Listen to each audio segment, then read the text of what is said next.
Greetings, dear listeners, and welcome to Sci-Frights, the film discussion podcast from the Interzone where horror meets science fiction. My name is Liam Dunn, and I am a screenwriter, film critic, and lifelong science fiction fan. My name is Dr. Lindsay Hallam, and I am a senior lecturer in film at the University of East London who specialises in horror cinema. And we are, in fact, partners both in life and in crime, and we're die-hard film fanatics. We even make films together sometimes, and most recently we made the film They Called Me David, a sci-fi horror short made on Super 8 that premiered at Fright Fest in 2021 and has played in genre festivals around the world. Now, what is Sci-Frights, I hear you ask? Well, in this podcast, we will present a season of episodes based around a specific theme and then discuss how horror and sci-fi are in conversation, or in some cases, opposition to each other, as they approach this theme from the unique perspectives of their genre. In each episode, we will explore this theme through two films, one horror and one sci-fi, and discuss the place of the film within the history of the genre, the way the film employs genre tropes and style, and analyse the film's historical context and social commentary. So I guess maybe we're in episode 2 now. Maybe we could just talk a bit more about how this idea came up. So for me, I think the fact that we are a couple is kind of central to how we came up with this. Yeah, and I think because we would sit around a lot and just talk about films and the ones that we love and things like that. And like all people who do that, we realised, hey, well, let's do a podcast. Yeah. And a lot of it, I think, also comes from the fact that we always kind of watch movies together. And it is often the case that I will have a horror film that I want to watch and you'll have some science fiction film or TV show that you want to watch. Yeah. And so it often is a case of if you watch mine, I'll watch yours type of thing. Yeah. And Quid pro quo. Yeah.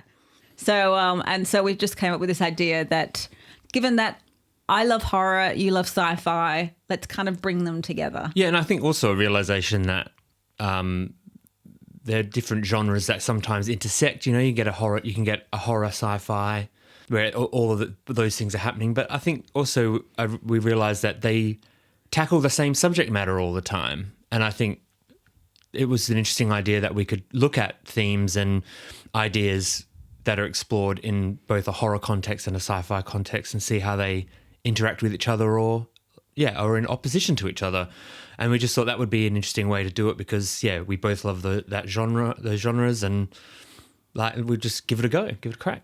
Yeah, and also in my job at the University of East London, I am very lucky to have a module called Horror and Science Fiction. So I also have tons of research and lectures and things that I've given on the subject or the subjects over the years. So I thought I'd kind of bring that into it as well. Hopefully we can have a good mix of some academic stuff but don't go too far into that. So you can always pull me up when if I start talking about Deleuze or something a bit too much for what most people want to hear about.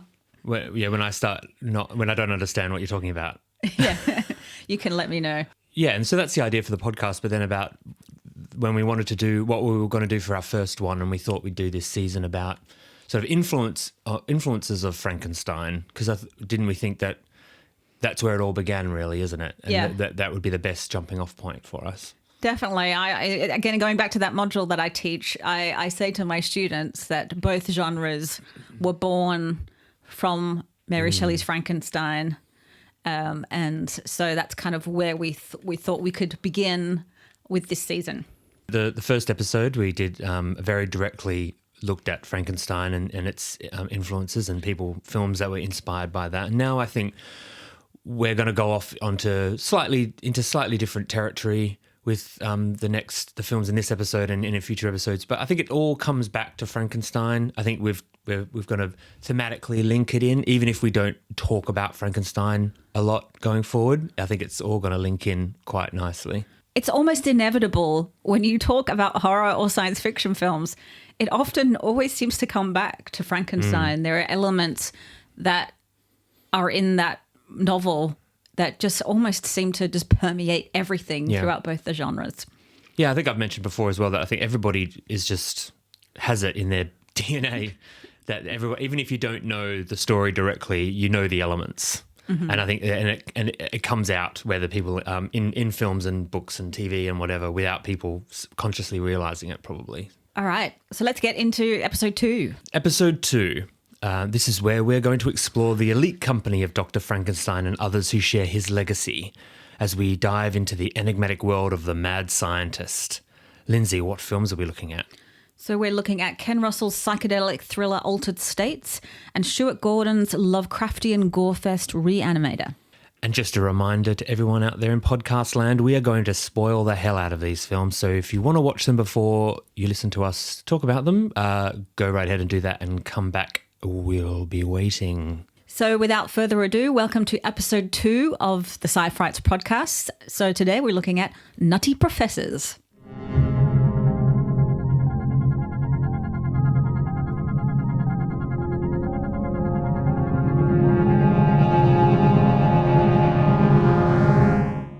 So in our first episode, I talked about Frankenstein and where that novel came from, but also how almost from the beginnings of cinema, you had adaptations of Frankenstein dating back as far as 1908. And considering that cinema began in 1895, it wasn't long before there was adaptations of Frankenstein. There was also an adaptation of The Strange Case of Dr. Jekyll and Mr. Hyde in 1913. So that was actually a short version. And so with Frankenstein and Jekyll and Hyde, we have this doctor or person doing experiments, and it is kind of giving rise to this common character type of the mad scientist. And you have the mad scientist really coming to the fore in the German Expressionist period in the 1920s, and horror and science fiction, as we know them as cinematic genres, also kind of come from German Expressionism. So you have a mad scientist in the cabinet of Dr. Caligari, who is this kind of evil doctor who is using his powers to manipulate and control someone who goes out and kind of does his bidding. Also in 1927, you have Fritz Lang's Metropolis. And in that, you've got Dr. Rotwang, who creates a automaton, a robot. And what's also really interesting about Dr. Rotwang is that in the production design, as he kind of unveils Maria, so he has this, what we now kind of consider a very stereotypical lab. But on the wall behind Maria, as she stands up, you see a pentagram, an upside down pentagram. Right, yeah. So I think there is almost this connection already between kind of mad science and almost like this idea of kind of black art, the occult, the dark. Yes, yeah. Which I think certainly you were in our first film today. We're kind of seeing some of the same roots of that. But also in German Expressionist period, you have The Hands of Orlac from 1924. And then the first Hollywood horror films, of course, you have Frankenstein, directed by James Whale in 1931, as part of the first horror films. Bride of Frankenstein in 1935. James Whale also directs The Invisible Man in 1933. So you have, he's kind of experimenting on himself, that kind of Jekyll and Hyde aspect of it. And there's also Mad Love, which was directed by Karl Freund, who started as a cinematographer in the German Expressionist period, and he moved to America.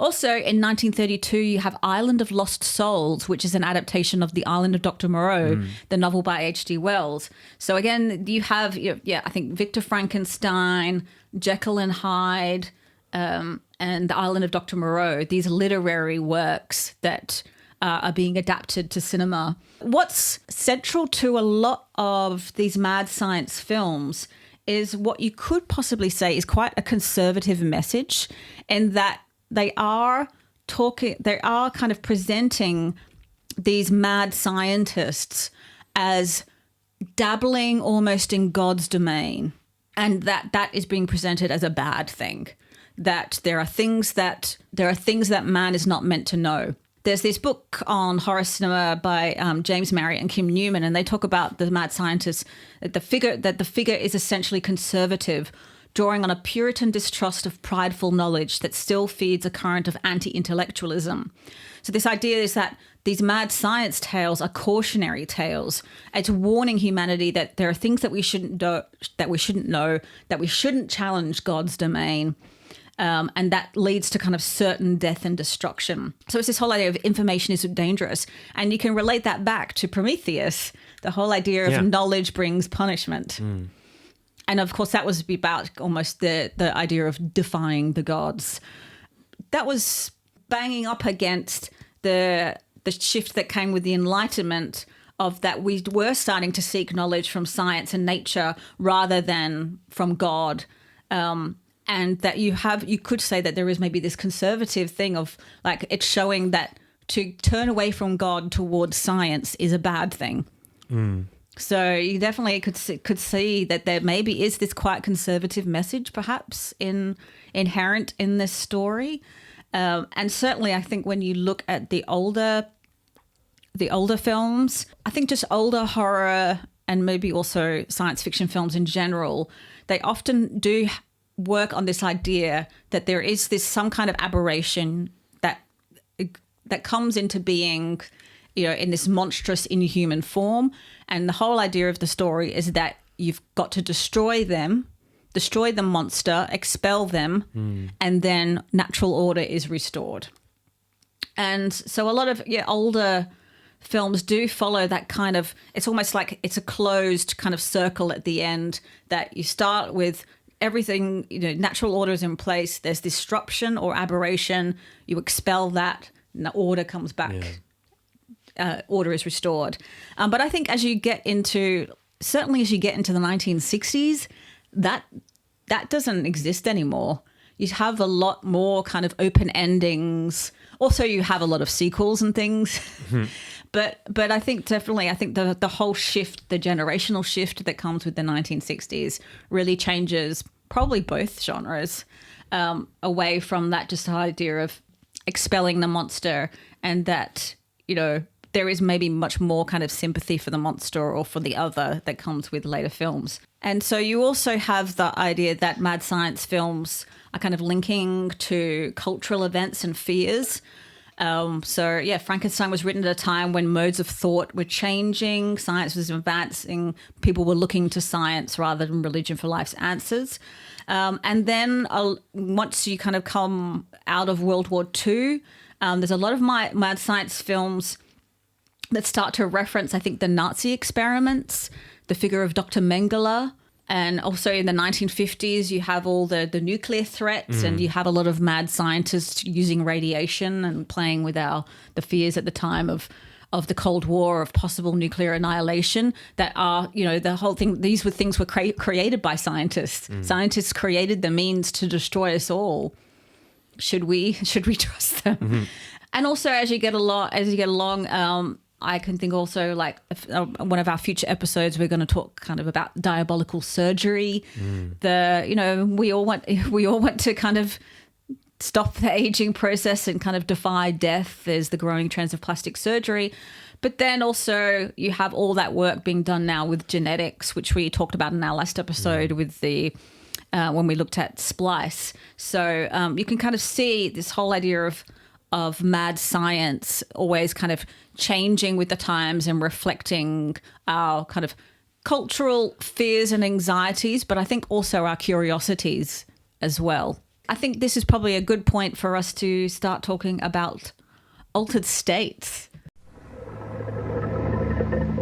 In the basement of one of the country's leading medical schools, Dr. Edward Jessup, candidate for a Nobel Prize, is conducting the most dangerous experiment in the history of science. And the subject of the experiment is himself.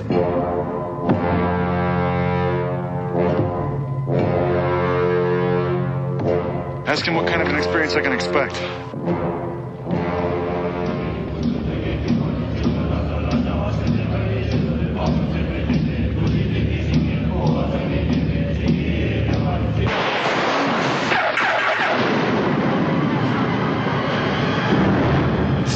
The noise is deafening you. He's blacked out.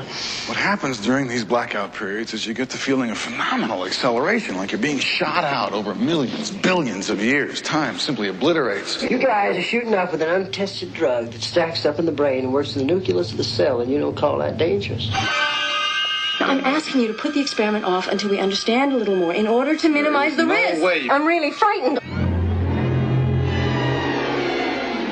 We could be screwing around with his whole genetic structure. Now, how do we stop this? We've got millions of years stored away in that computer bank we call our minds. We have got trillions of dormant genes in us, our whole evolutionary past. Perhaps I've tapped into that. He may be onto something that is beyond our own comprehension. Now, because I believe him, I want this thing stopped. The hell was that? You okay? If you love me, Eddie, get fired!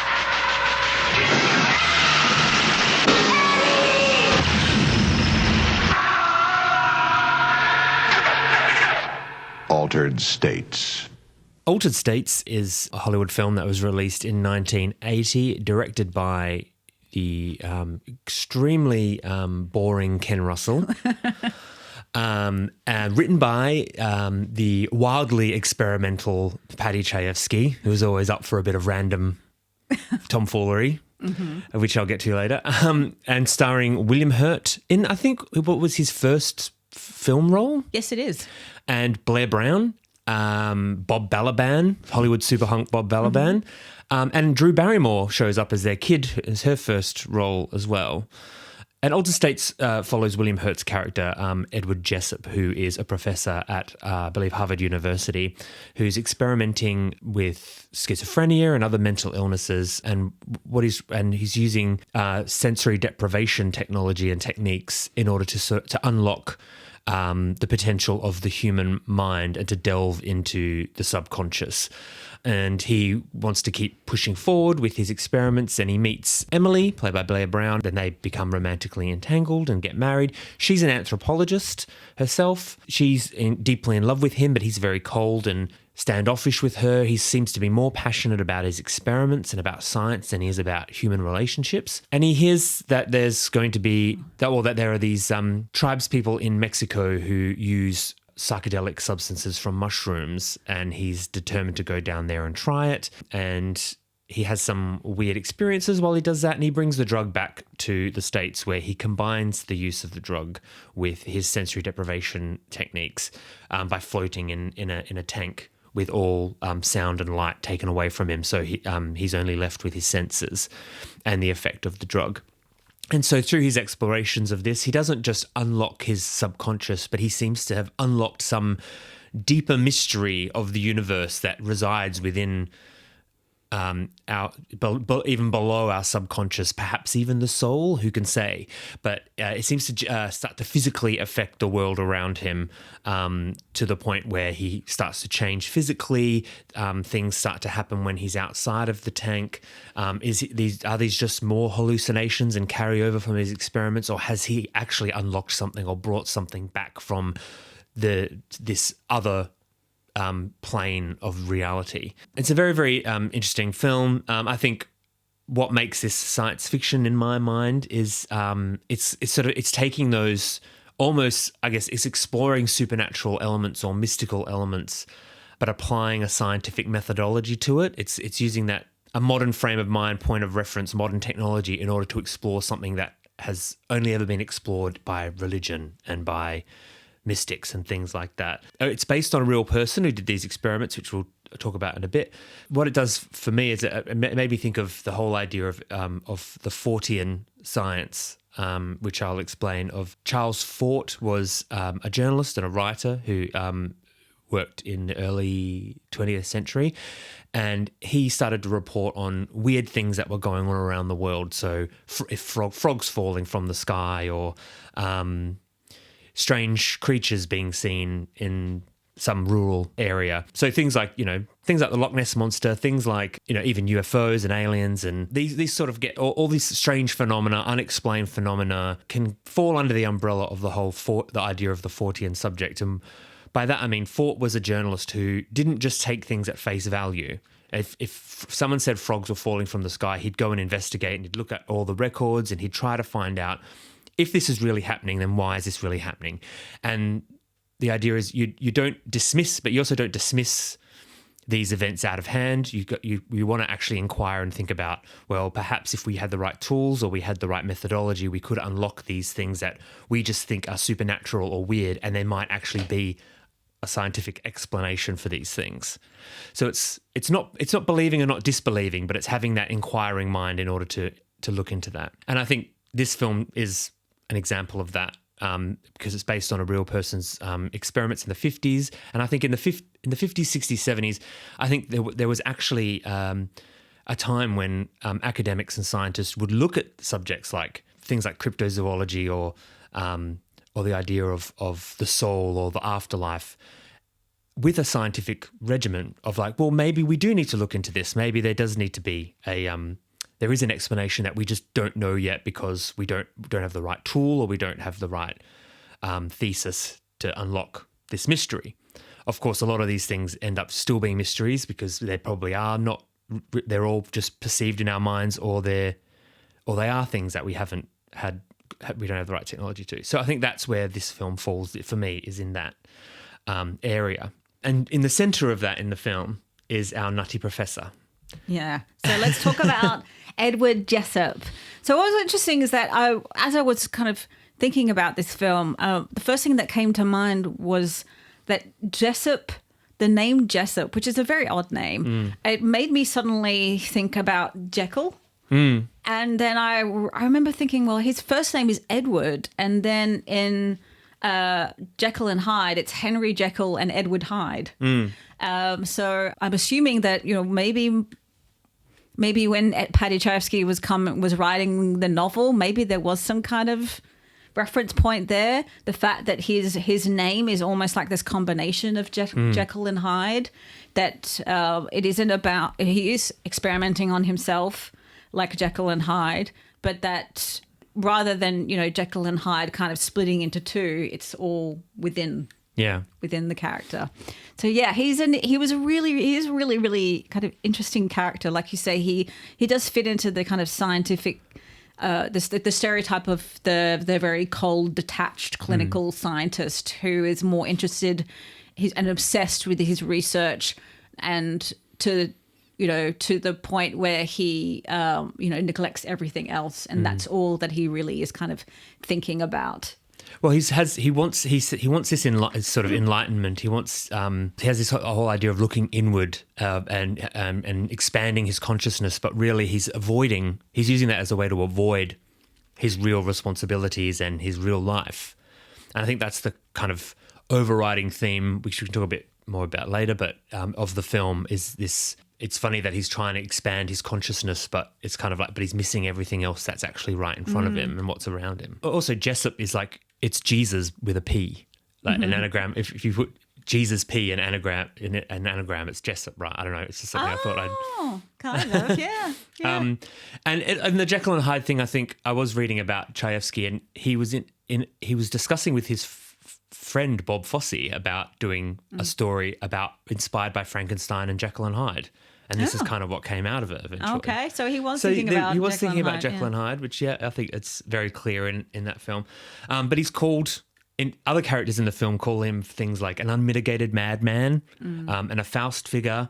And he calls his experiments in manifesting the subconscious physically as a deviant concept.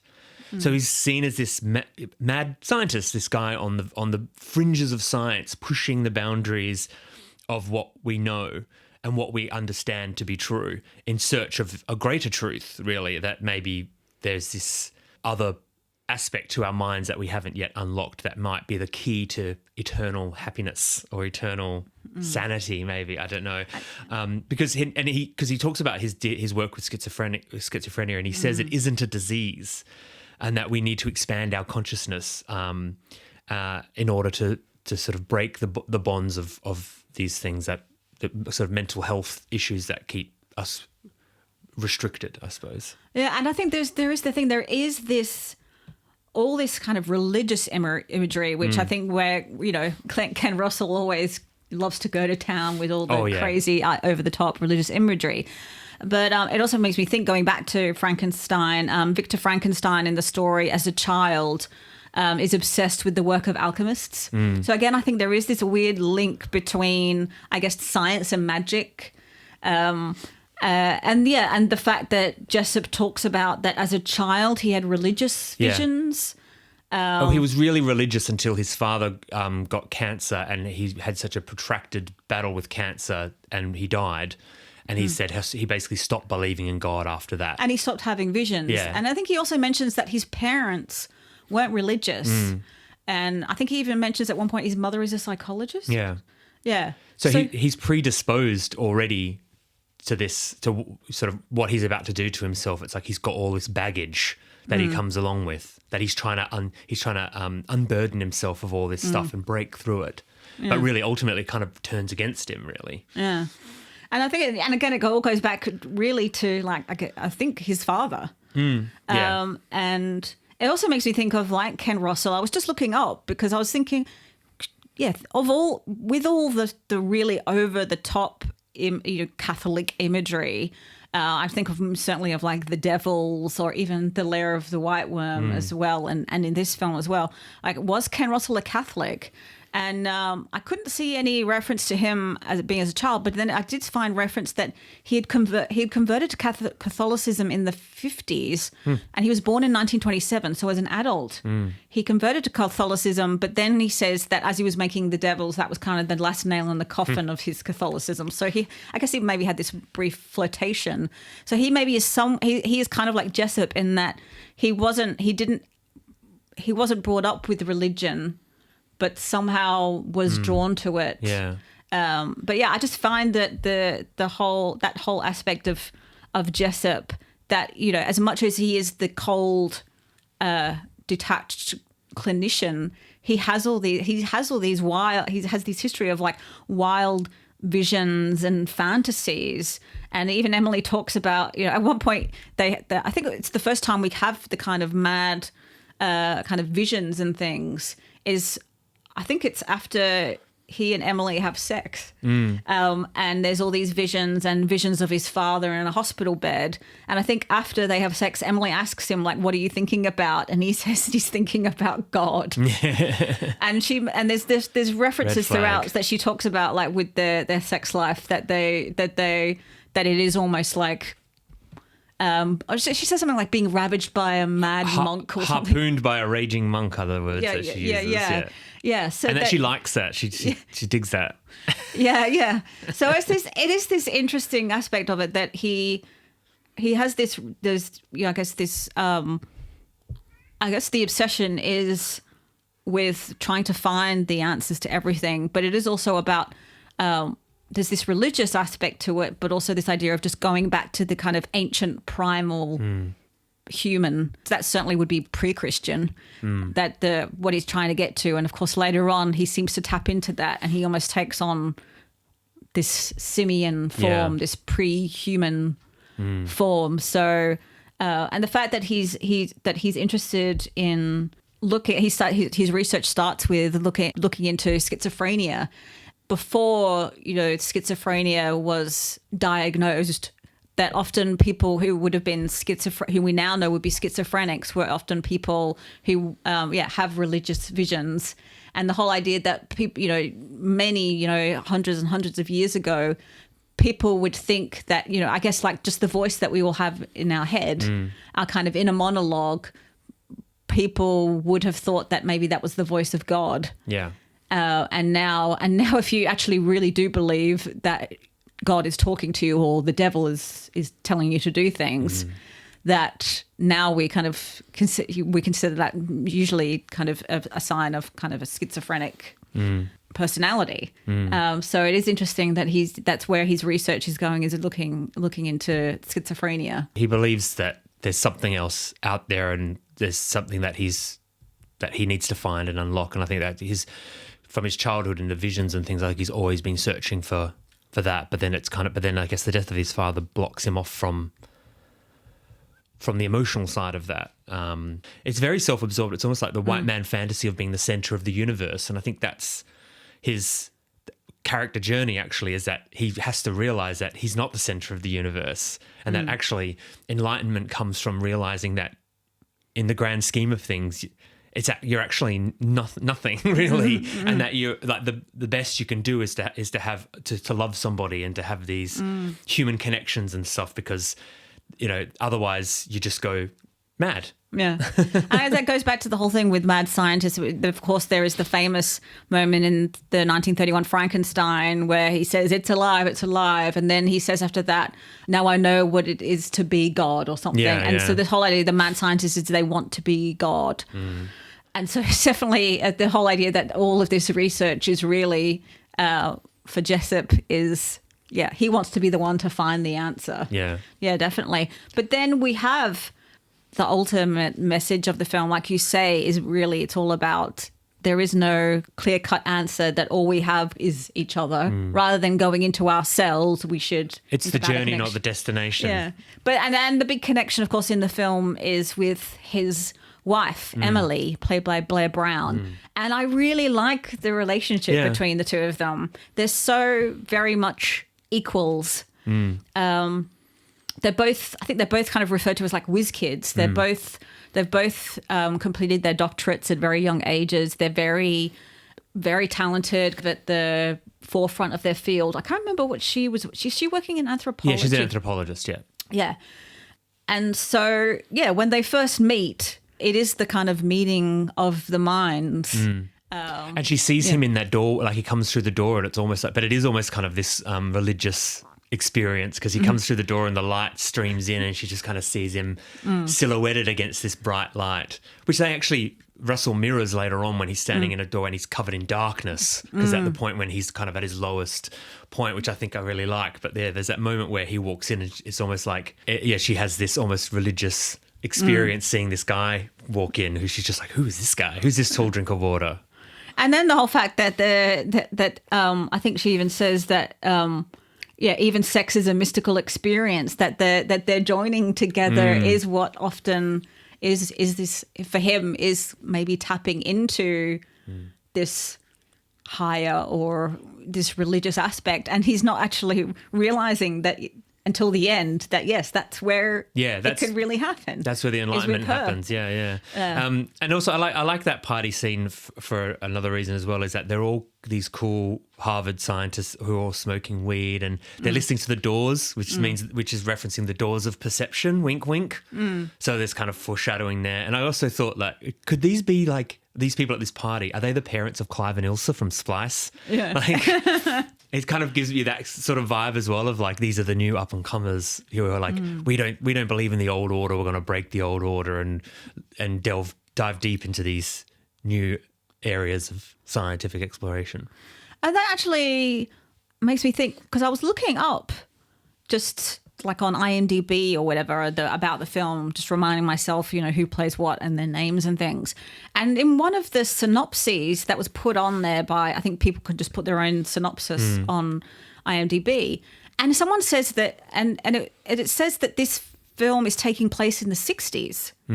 I don't think it really comes down on... I don't know. I always thought it was it felt like the 70s to me.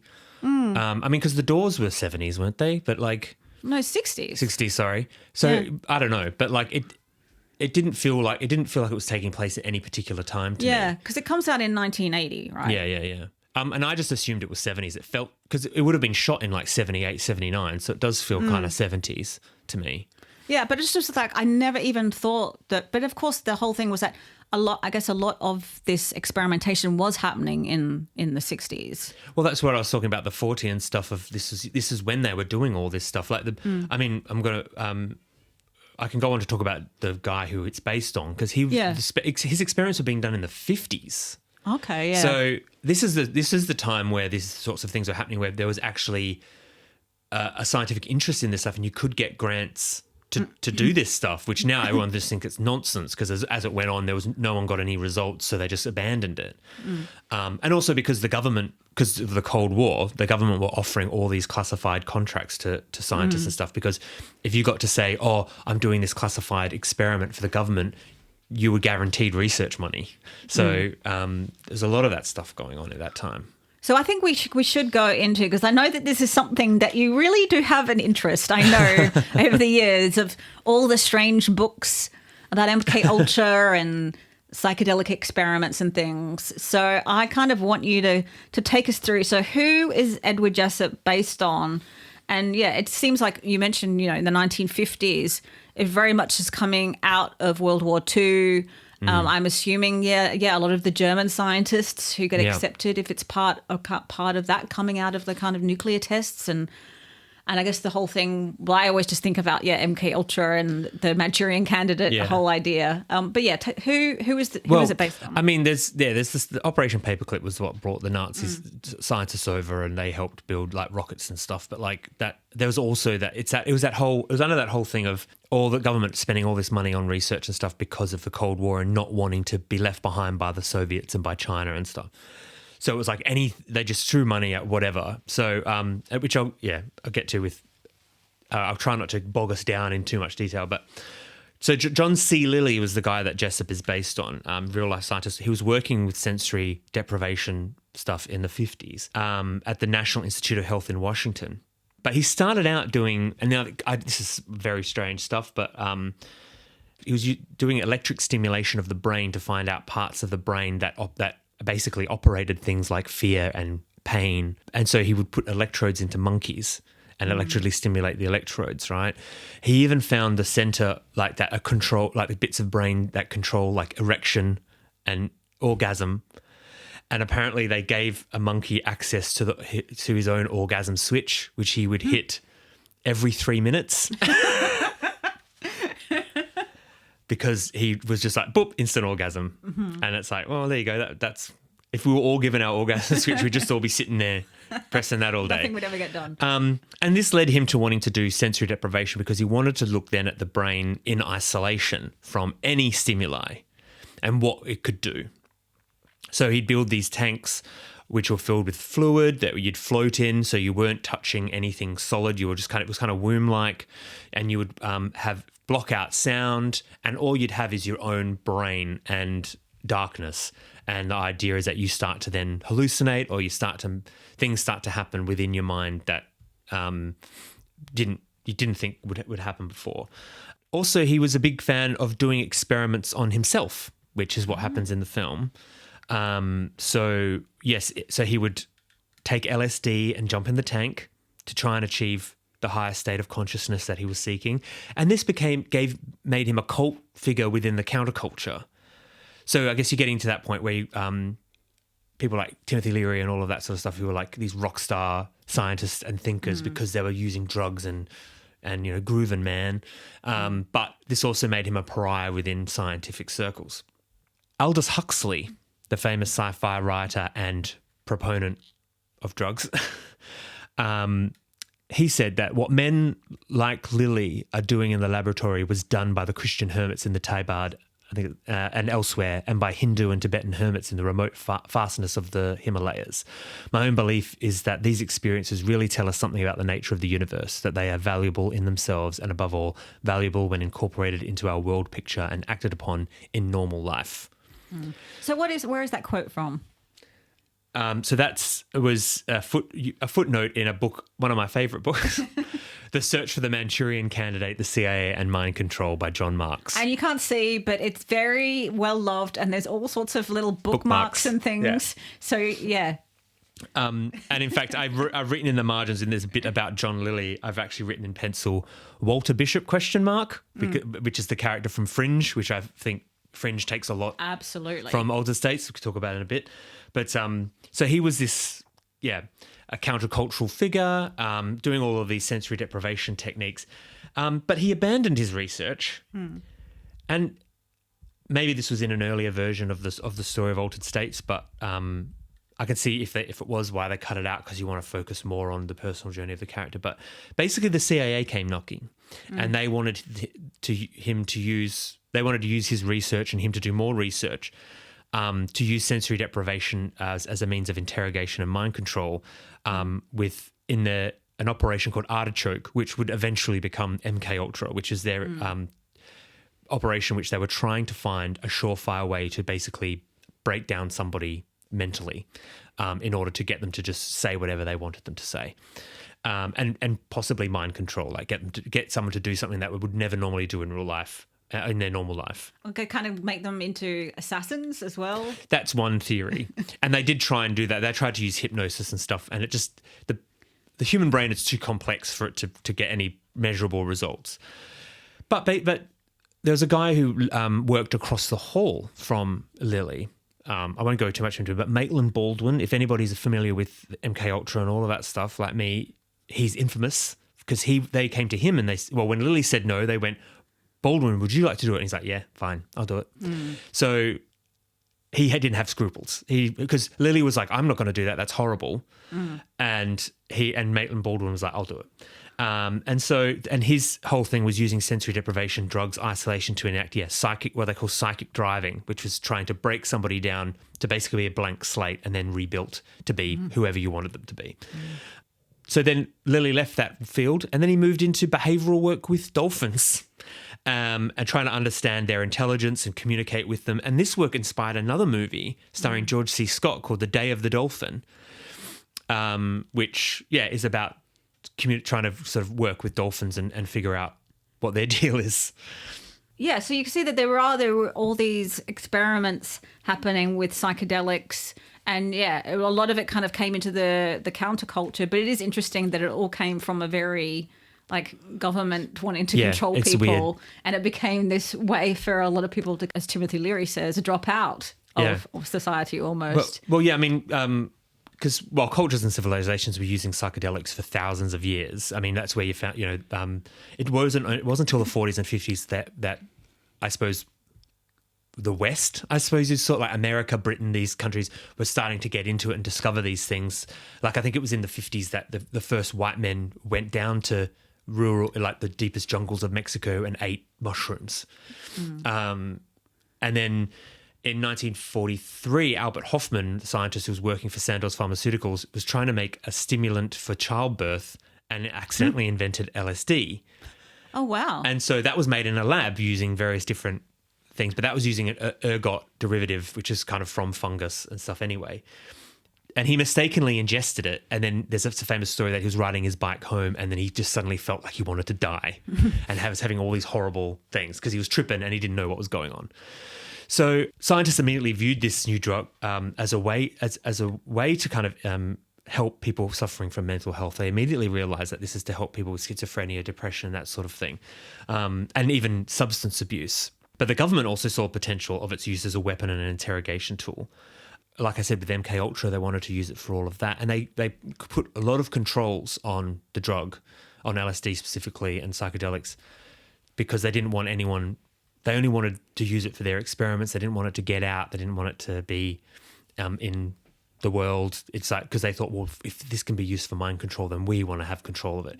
Because they saw there were these kangaroo courts and show trials in Russia. There was in the Korean War, the Chinese were capturing American pilots and getting them to go on TV and say, I renounce America, I renounce capitalism, I'm now a communist. And they're like, how the hell did they do that? And so they thought that there was this mind control gap where the communists had this ability to control people's minds and the US had nothing. So they were going to try and jumpstart the program by using drugs. Of course, none of it worked. But what they did do, and I think we've kind of touched on it, is that they somehow invented the counterculture because they were sending samples of LSD to universities, colleges, for scientists to do experiments on. And people like Timothy Leary had their hands on this stuff, and instead of like doing experiments with it, they're just like, oh, this shit's pretty good, and they were like giving it to their students and other people, and then suddenly everyone's using it recreationally, and it's allowing and it is expanding people's consciousness, and they're realizing it's suddenly having all these anti-establishment thoughts and things, so they shut it all down and they stop. And even scientists who are doing proper experiments with it on mental health and substance abuse and stuff aren't allowed to do anything with it anymore because they just shut it all down because they don't want all this stuff happening. It's wild stuff. It's just crazy. And you even see that in Altered States at the beginning where Jessup has starting to kind of work in this area, he meets Emily, and they end up getting married. And then the film kind of cuts to 7 years later. They've both been working at Harvard. They now have children. So it's this whole thing that they've kind of settled down into domesticity. Although they're both very much doing their work, but I think Jessup is becoming really discontented. And when the Bob Balaban's character, I can't remember, is he called Arthur? Yeah, I think so when it cuts to the 7 years later, Arthur and his wife come to visit them, and they find out that Edward and Emily are about to have a divorce. Yeah. And Jessup is kind of saying that, I'm working, but it's not stuff that I'm really interested in and fulfilling him. And so he kind of wants to take a step away, not just from the work he's doing, but he obviously is viewing just his whole life, which is being husband and father. He needs to kind of get away, and he needs to get back into this research. Not long after that is when he goes to Mexico, I believe. So it's after. Yeah. So he has like one experiment where he starts to have visions through sensory deprivation and stuff, and where you see kind of visions of his father and a lot of Catholic imagery, and there's that great. There's that multi-eyed ram that's got like that, but it's like its head is Jesus on the cross with this weird gnarly ram's head with all these eyes, and it's excellent.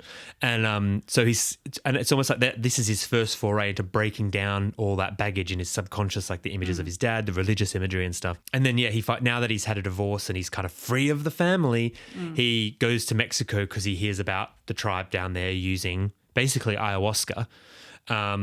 And he goes and tries it out. And he has this massive hallucination that sort of focuses in on, there's images of him and his wife in this kind of weird Victorian domestic scene. So it's obviously there's that baggage now. The guilt over divorcing his wife is kind of being played through. And then she kind of turns in, or then there's this like lizard that turns into her, that then she turns to sand and he turns to sand. And then there's just this really long scene where the wind comes in and the sand versions of the two of them just start to get blown away.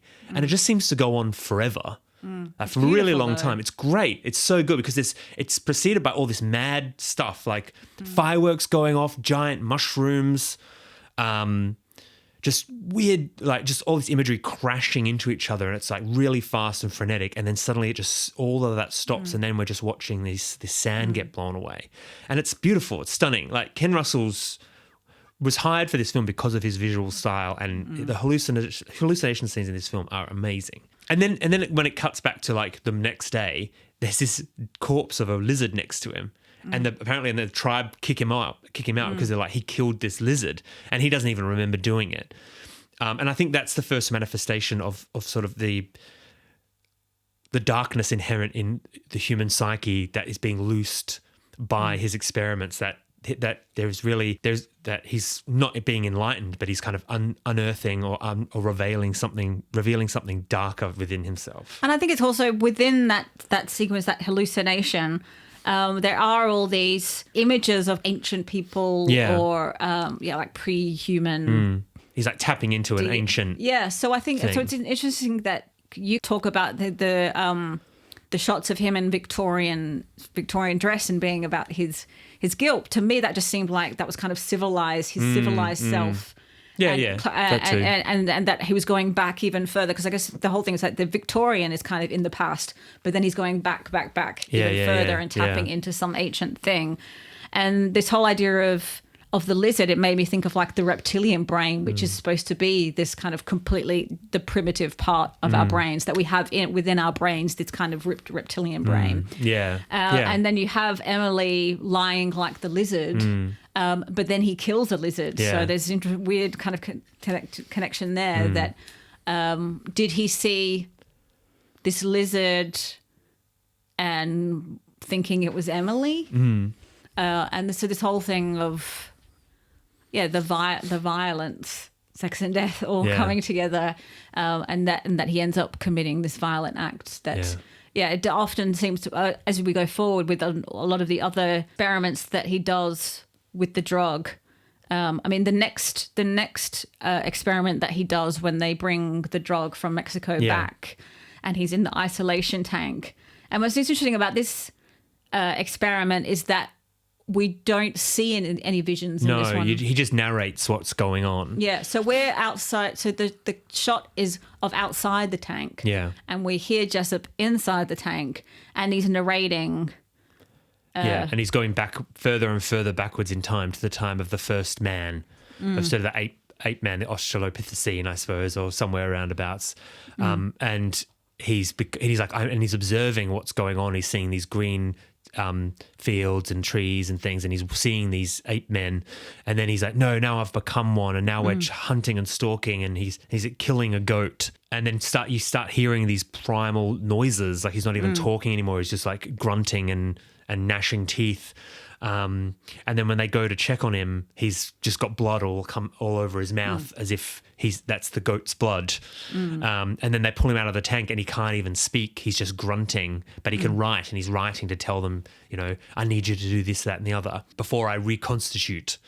And they do the tests afterwards where they find something in his. Well, they do X-rays, and they find that he's got sort of his physiognomy has changed to be more like primate-like, and I think he even and he's got these extra, or this kind of thing on his neck, which sacs or something in his throat. I don't know. And his doctor friend who's kind of helping him. There's him and Bob Balaban are like his helping him with the experiments. Shows the X-rays to a guy who doesn't know who Jessup is, and he says, "This guy's a fucking gorilla. Like you're showing me a gorilla's X-rays." So his delving into his subconscious is regressing him so far back within his own timeline, or in the timeline of humanity, that he's actually presenting with physical manifestations of this subconscious, or of this collective hive mind thing, that something that he's unleashing. And so after that, later on, he starts to have visions of his like hands and feet looking like ape-like. Yeah, he's having these like his skin starts to kind of bubble and contort, and these great physical effects by Dick Smith. Just look terrific. And then he like goes to have a shower, and he looks down. His feet are all like prehensile and ape-like, and he kind of laughs at that, and it disappears. And it's like, oh, I'm just kind of having an acid flashback. And then when he exits the bathroom, it's like the gates of hell have opened, and there's just all this fire and brimstone and demons flying out, and it's like. Is he just having like residual hallucinations, or is something else going on? And he's like, and then I think he sits down to write a report about it, and the bubbles start coming up on his arms again, and he looks at it and starts laughing or smiling, like he can't believe this is happening, but this is exactly what he wanted. And like he got that scientific mind kicks in of like, this is something I've got something here, I'm onto something. And then it's with the next, so he does another experiment in the tank, and he does it by himself. This is where he has this kind of full-on transformation. Yeah, and I think because after the first experiment, they kind of his friends don't want anything to do with him, so he goes and does it by himself. And he goes back into the tank, and he fully regresses and basically comes out of the tank as an ape man, now played by dancer Miguel Godreau. So it's not even hurt anymore, because they've got this actual physical actor just screaming and hollering and running around, and he comes up against the security guard, who he bashes over the head, and we think he's killed him. And he's this ape man is just running around. He escapes the laboratory. He's running through the streets, just free of any of that baggage, of any of society's norms. He's just this creature out in the night, and he comes across the zoo, scales the wall of the zoo, running around, basically being a nuisance to all the animals, until he gets into an enclosure filled with what they call later a sheep. But it doesn't. I don't know what kind of sheep it is. It doesn't look like a sheep to me. But and a sheep in a zoo? Yeah. Sure. But I'm not a zoologist, so I can't comment. But he then actually hunts and kills this creature, and then American Werewolf in London, like, he's found the next day naked, lying next to this bloodied corpse of this sheep. And I think that's when they start, his colleagues and his wife start to really worry about what he's been up to. And then I think they find out he didn't kill but he's like, I think I killed a guy last night. And he's kind of He's very care. glib about it Yeah. all. It's like you've just come out of jail and you were found naked in a zoo next to a mauled animal. Yeah. But yeah, it's just, and it is, it makes a lot of sense that he ends up in the zoo, that he's with all the other animals. So it is this interesting, contradiction that what he's trying to do is almost this higher ideal, but yet it's just bringing him back to a primal animal state. Yeah. So there's just this interesting contradiction. Yeah, and it does go towards that thing I was talking about with the government where they were trying to do the psychic driving. Like that's the sort of effect they were probably, in a way, looking for, of regressing somebody so far back that they sort of become not human anymore, I suppose. But then this is the problem with it, is that you become animalistic, and it's not. Yeah, it's never what you plan it's going to be like. Although he does say, I think at one point that I was utterly primal, just trying to get through the night, to eat, to sleep. And he also says that it was the most supremely satisfying night of my life. And then I think not long after that, he's like, oh, but I think I may have killed someone. Yeah. And it turns out he didn't kill him. He's all right. Oh, thank God. Yeah. I think there's a throwaway line where they're like, oh, no, he's fine. Just had a bop on the head. Yeah, I mean, that would complicate things too much if he actually did become a murderer. But I think this is also what proves to his colleagues and his wife that what he's doing is actually making sense, that there's something to this. And then there's the next experiment they do where they come back and Emily's there too. But in that, it gets to an even more primordial state almost, where he starts to they see him on the screen starting to morph into something, not even another creature, like something more even regressive than that, like pre-bipedal into kind of almost protozoic primordial shapes. And I think they all pass out, don't they? Because then they all suddenly wake up, or Emily suddenly wakes up. Bob Balaban sees it on the screen, and it's like all these lights coming out, and it kind of hypnotizes him. Yeah. The other guy, I can't remember the character's name. Mason takes her out. Emily's like freaking out. Takes her. She passes out. He takes her out, and when he goes to open the sensory deprivation tank, all this light and like smoke just blasts out at him, and it's like it's like he's become just pure energy almost, and it just all kind of destroys the lab around them. And then I think that's the final straw for everybody, of just like and I think at some point Emily says to them when it's all going on, it's like, what if he's right? What if he's changing? What if this is something else that we're not even ready for? But then the fact is that the room does fill with water. Well, then that's the next one after that is. Oh, I thought the one with Emily, and then water comes into the anyway. But then there's another one where he's doing it, and it's just the two of them. And it sort of she looks, you see the sensory deprivation tank, and you can kind of see through it, and it becomes this womb. Oh yes, gestating this. He's becoming this creature now, this weird amoebic thing, and then all the force of it starts to break the whole lab apart, and I think the water from the sprinkler system or something comes down, and it fills with water, but the tank implodes to become almost like this whirlpool black hole thing. And she has to go in and like dive down into this, I guess, subconscious singularity that he's created and pull him back out of whatever he's done to himself. And it's almost, you feel like they're all going to be sucked in and destroyed by this thing that he's tapped into. And then she saves him. Like she's the one who pulls him up and out of this thing. And then the next scene is basically the end of the film, where you think everything's fine. And then suddenly he sees the bumps in his skin and he just suddenly regresses and becomes this weird creature again. It's like it's not over. And when Emily tries to help him, it kind of infects her and she turns into this weird thing. And then it's his realization at that point that, oh, she's everything to me. She just saved him. And it's the whole idea of in the thing where it all fills with water. I mean, the whole thing of water and goes back to birth, and that they're in this womb, and the fact that she kind of pulls him out. She almost becomes like the mother. Yeah, true, yeah. Pulling him into out of the womb into life. So there's this interesting, I guess you could almost say that there is kind of almost a Jesus Mary thing going on between the two of them as well. Yeah. And then it's that final scene where it's the realization that the love between them is I guess what's going to save him, or because he has to like break it. Now it's his job to save her, and he has to kind of break out. And he just like hits his arm against the wall and kind of has these. He kind of goes through the stages, and then he kind of breaks out of it, and he saves her, because I think and that represents the character journey at the center of the film. He realizes that he wanted internal enlightenment, but it was his love for Emily that is the true enlightenment. Like. Yeah, love saves the day, which is, if you're talking about mad scientist stories being conservative, it is quite a bit of a conservative message if you want to go with that, or, hackneyed even, if you want to say. Yeah, because, I mean, the thing is that when we say it and you just think, oh, God, okay, love saves the day, that it's all about the love between them.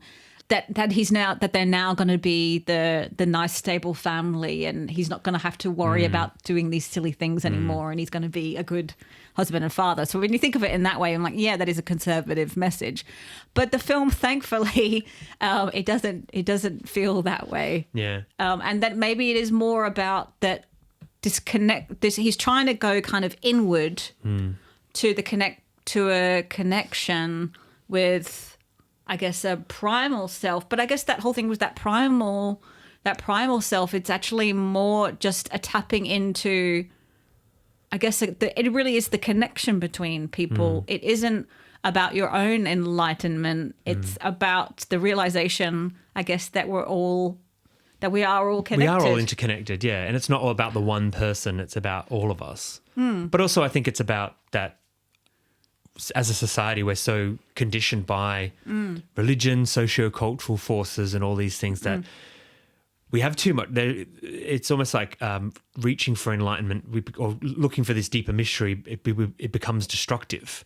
And we want to pull back the veil to see God, but really it's just ourselves and everything that, and it's that Frankensteinian thing of, doing it because you could, not because you should. And I think, the what happens at the end of the film, you could say it suggests that this could happen again to them. Like, it's not over, but that he's taking his first step towards realizing what he should have been seeking all along.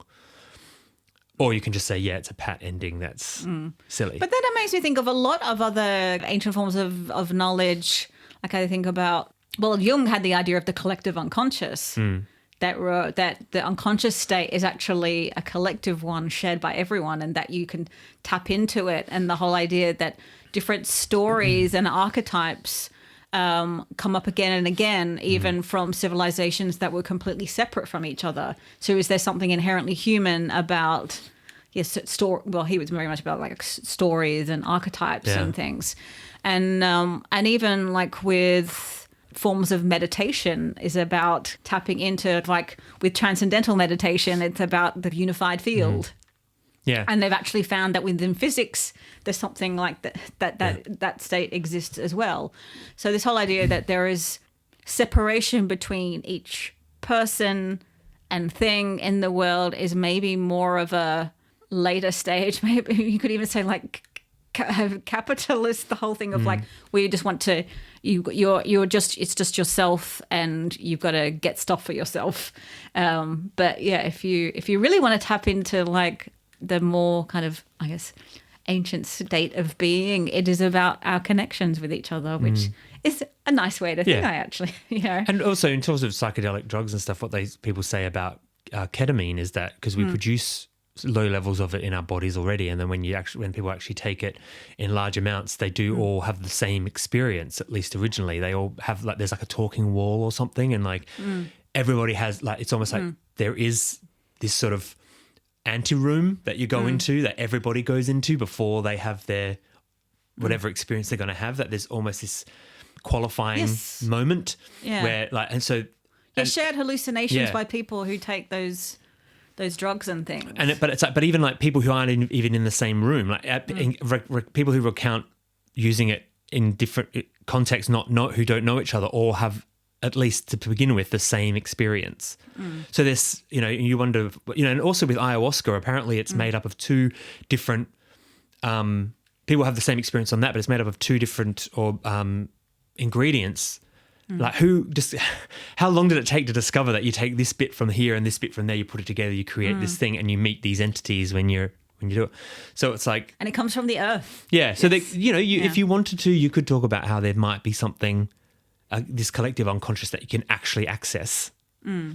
Like it's a 14 idea, isn't it? Yeah. And I also think that a lot of like people who have psychedelic experience always think of the Bill Hicks's stand-up routine where it ends with his whole kind of monologue about what if we had like there was good news on the television, and this whole idea of we're all one consciousness experiencing itself.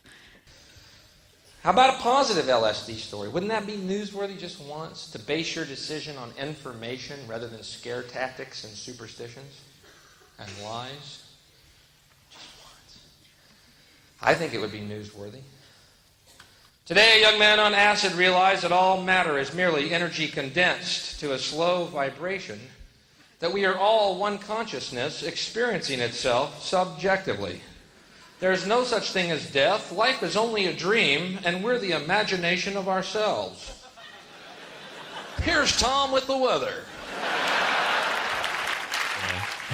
But yeah, a lot of people have those psychedelic experiences, and I think you've actually told me about how they were doing experiments with people like with terminal illnesses and giving them LSD, and they were no longer fearing death. And and there's been experiments in that, and also with substance abuse, like the guy who created Alcoholics Anonymous was treated with psychedelics to break his crippling alcohol dependency and addiction, and he thought he met God, which is why Alcoholics Anonymous, he created the 12-step program after meeting God, basically. Okay, because part of that is about there is a higher power. Yeah. So there's an acceptance of a higher power because was his experience.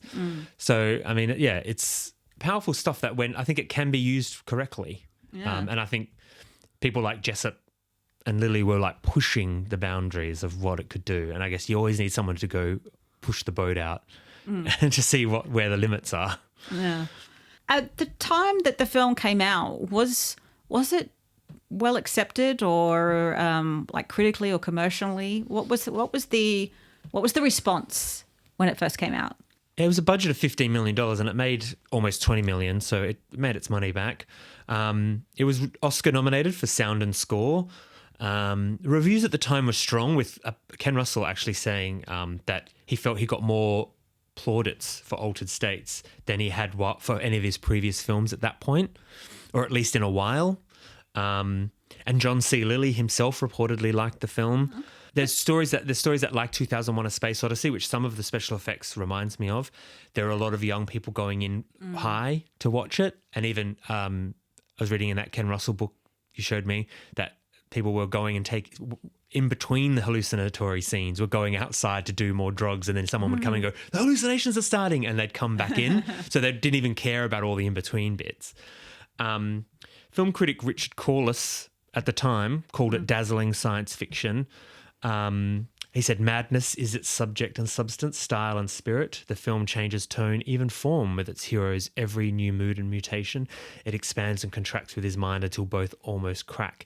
It keeps threatening to go bonkers, then makes good on its threat, and still remains as lucid as an aerialist on a high wire. But Pauline Kael, on the other hand, said that the grotesquely inspired combination of Russell and with his showbiz Catholic glitz mysticism and Chayefsky with his showbiz Jewish ponderousness results in an aggressively silly picture that isn't really enjoyable. Okay, Pauline. But it's got a Rotten Tomatoes score of 86%. Okay. And some people call it extraordinarily daring for a Hollywood film, which I agree with. Because it was Ken Russell's first Hollywood film that he'd been working in British film and TV. Although I do know that he and Paddy Chayefsky did not get on, right? No, and I think Russell, it may be the only film that he did just for the money. Like they offered him bucket load of cash and he took it. But Paddy Chayefsky he's the Academy Award-winning writer of films like Marty and Network.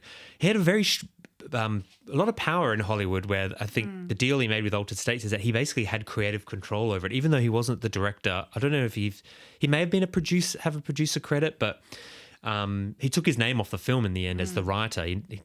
He's called Sidney Aaron, which is his original, his birth names. Original director was Arthur Penn, who directed Bonnie and Clyde, who had a fight with Chayefsky and quit the picture. Apparently, he wanted to be fired because then he'd get paid still, even though he didn't make the film. So they had to go find a new director. Ken Russell wasn't their first choice. He was their 27th choice, but behind Spielberg, Lucas, De Palma, Coppola, even Ingmar Bergman. That would have been... Woody Allen. So they... Nicholas Roeg was approached. So they eventually went to Russell because of his good visual style. Russell and Chayefsky, I think, clashed at every turn. They both had opposing ideas, both strong-willed, both wouldn't back down. Apparently, Chayefsky started secretly meeting people behind his back, production staff and even cast. So he eventually banned him from the set. I think Penn had already cast the film, so the cast was already locked. So Russell didn't have only made the film and had, I guess, oversaw the making of the post production or the special effects and things. Chayefsky took his name off the film, and so it was very fraught production. But apparently, Ken Russell said he had a great time making it. He said the producers never told him about. He always thought they'd be all about the money and be like, oh, you're spending too much money. He said no one ever bothered him about that stuff. He said it was actually a good experience, even though when you read about all the fights he had with Chayefsky, it seems pretty crazy. And he even said at one point that he thought William Hurt was in love with him, like Ken Russell did. Of course, he thought that. So it sounded pretty wild. Yeah. And I think even more now, the film is well known, but also well liked. That newer generations, I think, really respond to the film. You could approach it as a kind of, oh, look at this funny film from the 80s or whatever. But I mean, I think because of how LSD and psychedelics have become more sort of spread out through culture. There's less of a stigma about it, and more people have probably taken it and know what it's like, and so they're watching it for that reason, as get a high and watch the film. I'm sure that's still.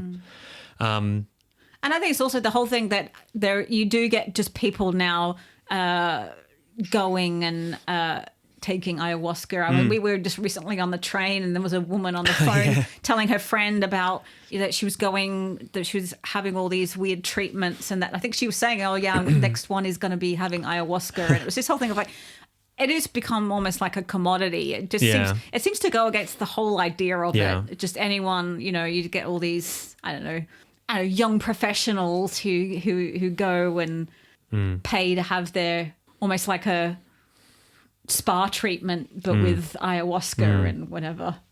Yeah, and the communities down in Mexico and things like that don't appreciate it. No, at all. I mean, it's a good film as well. I really like it. I think, Ken Russell. Right. I mean, and all the scenes between the hallucinations are, I think they're really well staged and managed, because it's like, I think because Ken Russell knows you don't, because he made some loopy movies, but he knows to keep that grounded, because the hallucinations don't work if the film itself isn't those scenes aren't grounded in between. And it all boils down to that central relationship between Eddie and Emily, and William Hurt and Blair Brown really make those characters likable, that even if it does have what you might consider kind of almost a cheesy ending, that they sell it and that it doesn't come across that way. Yeah. All right, so that's Altered States.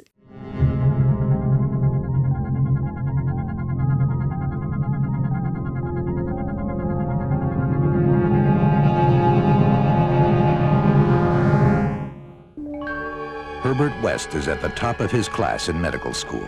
How can you teach such drivel? These people are here to learn, and you're closing their minds before they even have a chance. He's brilliant, but a little weird. I've broken the 6 to 12-minute barrier. I've conquered brain death. His experiments have always been unorthodox. It was dead. But lately, they're getting out of hand. And he's just made a discovery that could wake up the dead. Herbert West has affected reanimation in dead animal tissue. What are you thinking? How do you feel?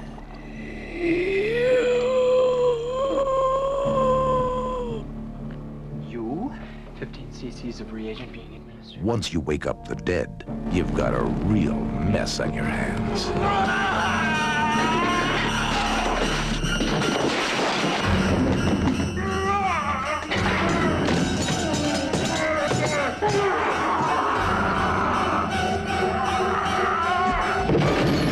Herbert, you're insane! Now what happened? I had to kill him! He's dead? Not anymore.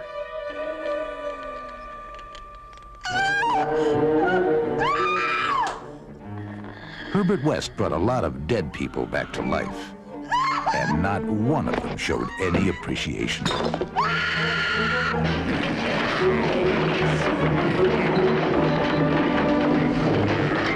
H.P. Lovecraft's classic tale of horror, Re-Animator. Mr. West. You'll never get credit for my discovery. Who's going to believe a talking head get a job in a sideshow? It will scare you to pieces. So, Lindsay, who and what is Re-Animator? Re-Animator is a 1985 film directed by Stuart Gordon, and it's adapted from the short story Herbert West Re-Animator, written by H.P. Lovecraft. And so the film opens in Zurich. We come onto this really chaotic scene where a professor, Hans Gruber, who's actually called Hans Gruber, is having this strange attack. His eyes are bulging out and he seemingly dies. And in the room with him is this young medical student called Herbert West. And people kind of burst in as this professor is kind of going crazy and seemingly dying. And someone says to Herbert West, "You killed him." And then Herbert West, looking straight into the camera, goes, "No, I gave him life." And then it cuts to, I guess, not long after that, Herbert West is now studying at the Miskatonic University in America. And he's looking for somewhere to live. So he meets Dan Kane, who's another medical student, who is actually in a relationship with the dean's daughter. So Dean Halsey and his daughter Megan.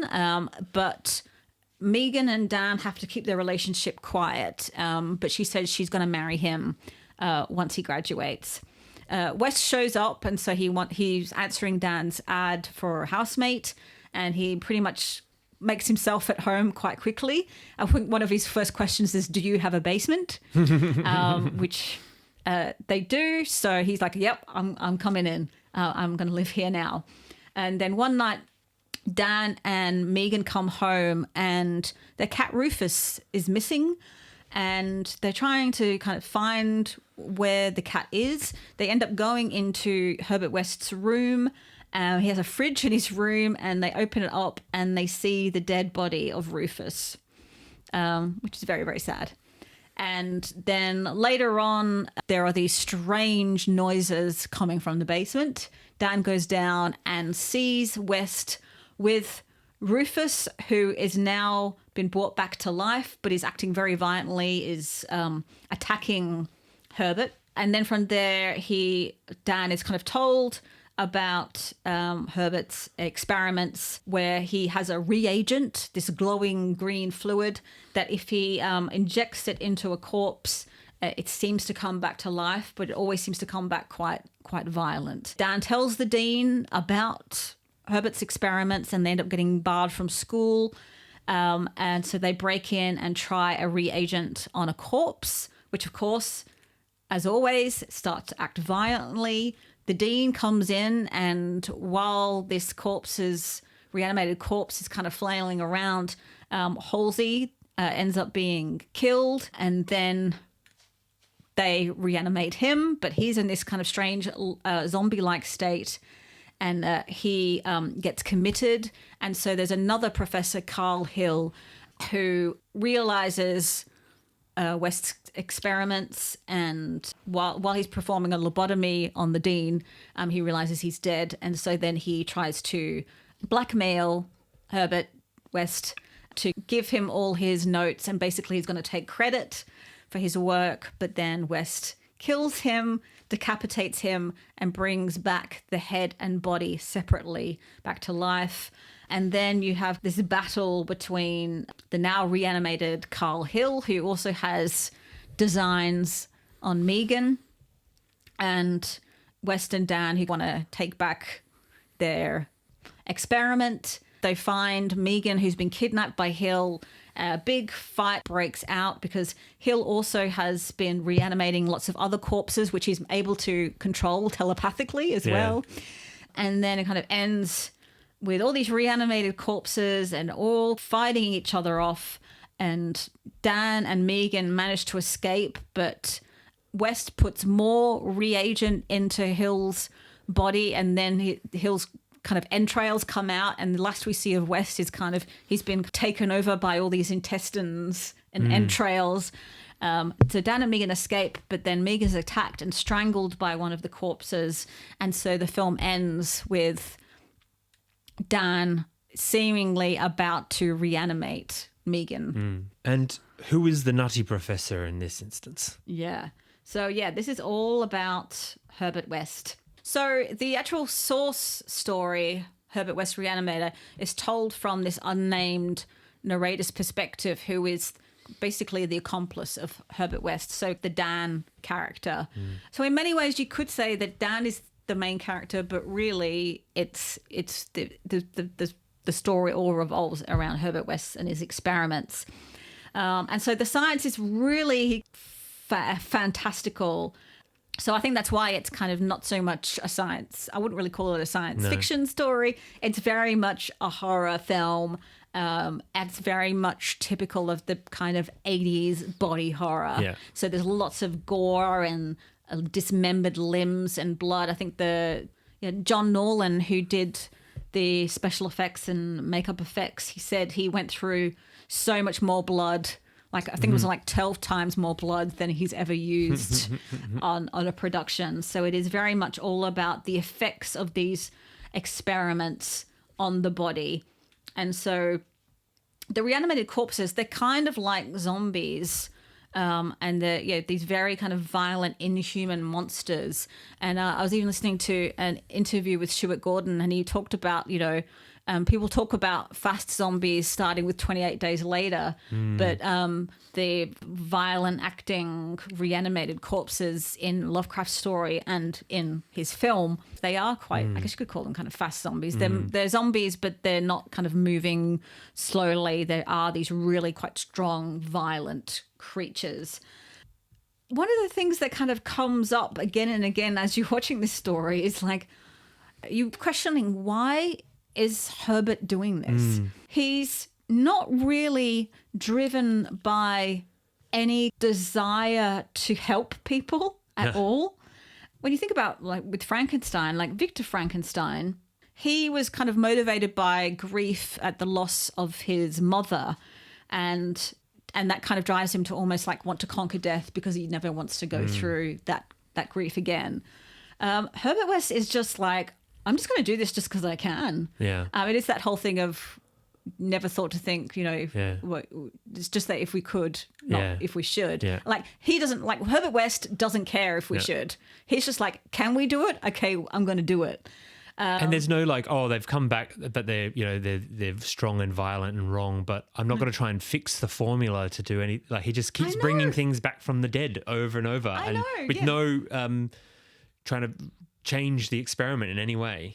No, it's the whole thing of like, I guess it is the whole like what makes him a mad scientist, because isn't the definition of insanity doing the same thing again and again, expecting different results. So it's like he keeps doing it. I'm like, that they're going to just act really violent, and it's not about advancing any quality of life, because he's just bringing people back and animals back, and it's not, and they're coming back in this awful kind of violent state that it's the quality of life that they have. Like, you can bring them back from the dead, but how awful is it, their existence?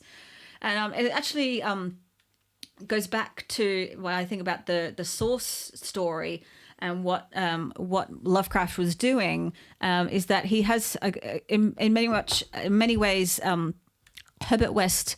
I guess if you could say that he has a philosophy, it's this whole idea of materialism, which is this idea that matter is the fundamental substance in nature, and so everything, so mental states, consciousness are all just results of material interactions of material things. They're basically that we are just physical bodies, that there is no soul. So it is just about, he's basically trying to keep the mechanical and chemical processes in the body going. It doesn't matter that the person that this body used to be is like the personality is kind of no longer there. For him, it's just like, I'm just figured out a way to keep these mechanical and chemical processes in the body going. Just to go to the source novel, it does at the very beginning encapsulate or describe West's point of view, which I think is still present in the film. Gradually, I came to find Herbert West himself more horrible than anything he did. That was when it dawned on me that his once normal scientific zeal for prolonging life had subtly degenerated into a mere morbid and ghoulish curiosity and secret sense of charnel picturesqueness. His interest became a hellish and perverse addiction to the repellently and fiendishly abnormal. He gloated calmly over artificial monstrosities which would make the most healthy men drop dead from a frightened disgust. He became, behind his pallid intellectuality, a fastidious Baudelaire of physical experiments. And a lot of it kind of begins with these experiments on animals. So we see in the film this awful kind of experiments that happen on poor Rufus. In the source story, it says his views were widely ridiculed by the faculty and his fellow students, hinged on the essentially mechanistic nature of life and concerned means for operating the organic machinery of mankind by calculated chemical action after the failure of natural processes. In his experiments with various animating solutions, he had killed and treated immense numbers of rabbits, guinea pigs, cats, dogs, and monkeys, till he had become the prime nuisance of the college. Several times he had actually obtained signs of life in animals supposedly dead, in many cases violent signs. But he soon saw that the perfection of this process, if indeed possible, would necessarily involve a lifetime of research.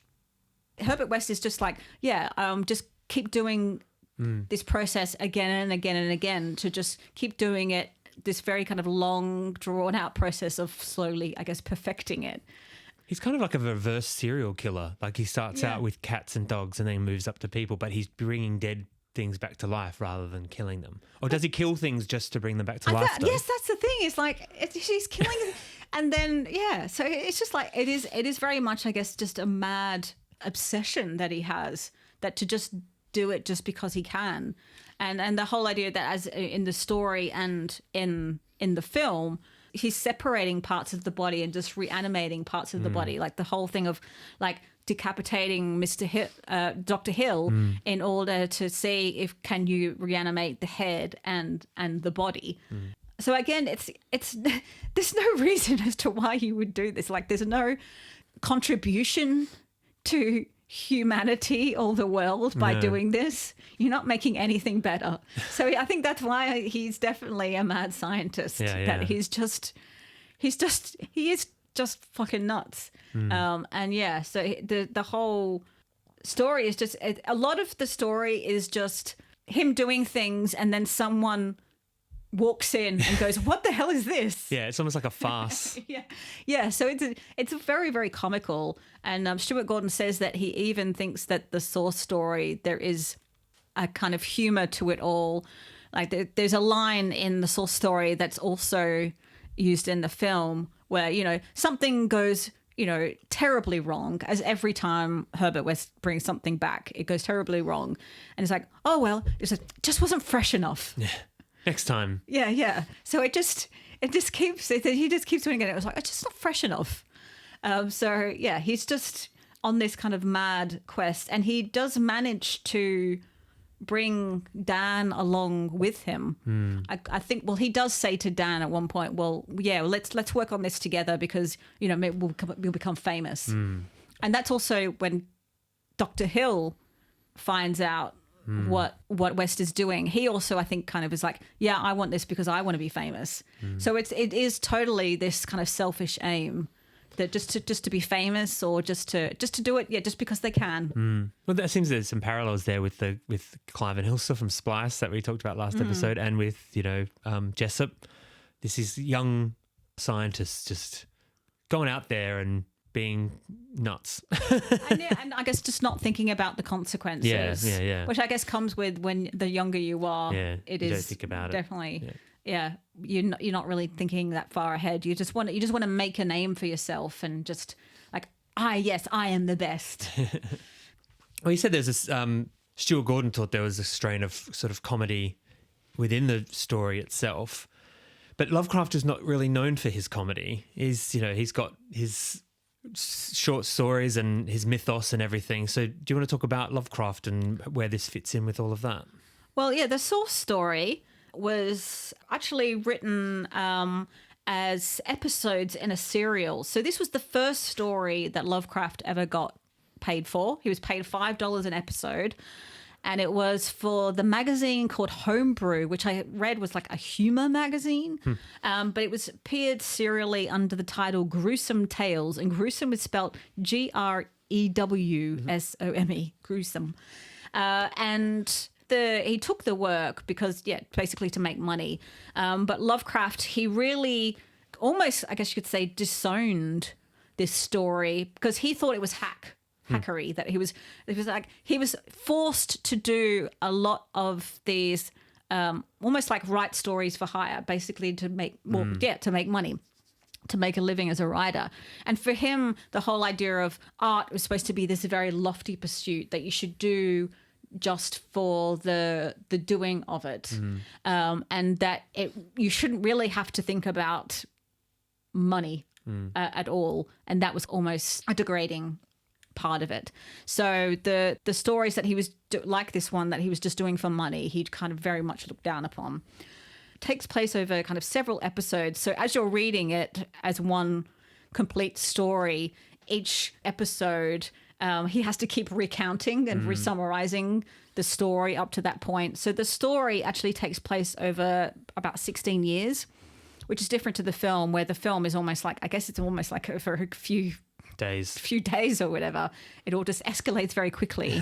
Whereas in the story, it is this unnamed narrator, this poor guy who just seems shackled to this crazy mad scientist. In the source story, he keeps doing these experiments. And like one of the first experiments, the subject kind of ends up going missing. And then there's another experiment later on, which is it's set at Miskatonic University, or it starts off at Miskatonic University. And I believe this story is the first appearance of Miskatonic University in Lovecraft's work. So one of the first few episodes is we're at the university, and it's this, I think, Dean, basically like the Dean Halsey role, where there's actually a plague that happens and he ends up dying, and then West brings him back to life, but then he ends up escaping and is found and is put into an asylum. So that also happens to Halsey in the film. He's put in like a padded cell, and then is used by Hill. It's interesting that throughout the story that there are instances where the subjects escape. So as it goes along, West is becoming increasingly paranoid. It keeps saying that he often will look over his shoulder because he doesn't know if one of his subjects will suddenly show up again, and because they're always coming back violent, that they're almost going to get their revenge. So it's similar to Frankenstein in a way, the whole idea of that he's worried that his creation will come back and kind of seek revenge. And as it goes along, he starts just doing all these different experiments of reanimating different parts of bodies and then connecting them, like making strange things like connecting a hand to something else and reanimating it. So it takes place over the course of 16 years. But one of the things that's also mentioned is that Herbert West never seems to age. So there's just a strange little aspect of it. There's a lot of kind of Lovecraftian elements. Like the ending is different to the film, like these strange these strange, I guess, beings almost come from somewhere and kind of take Herbert West away at the end of the story.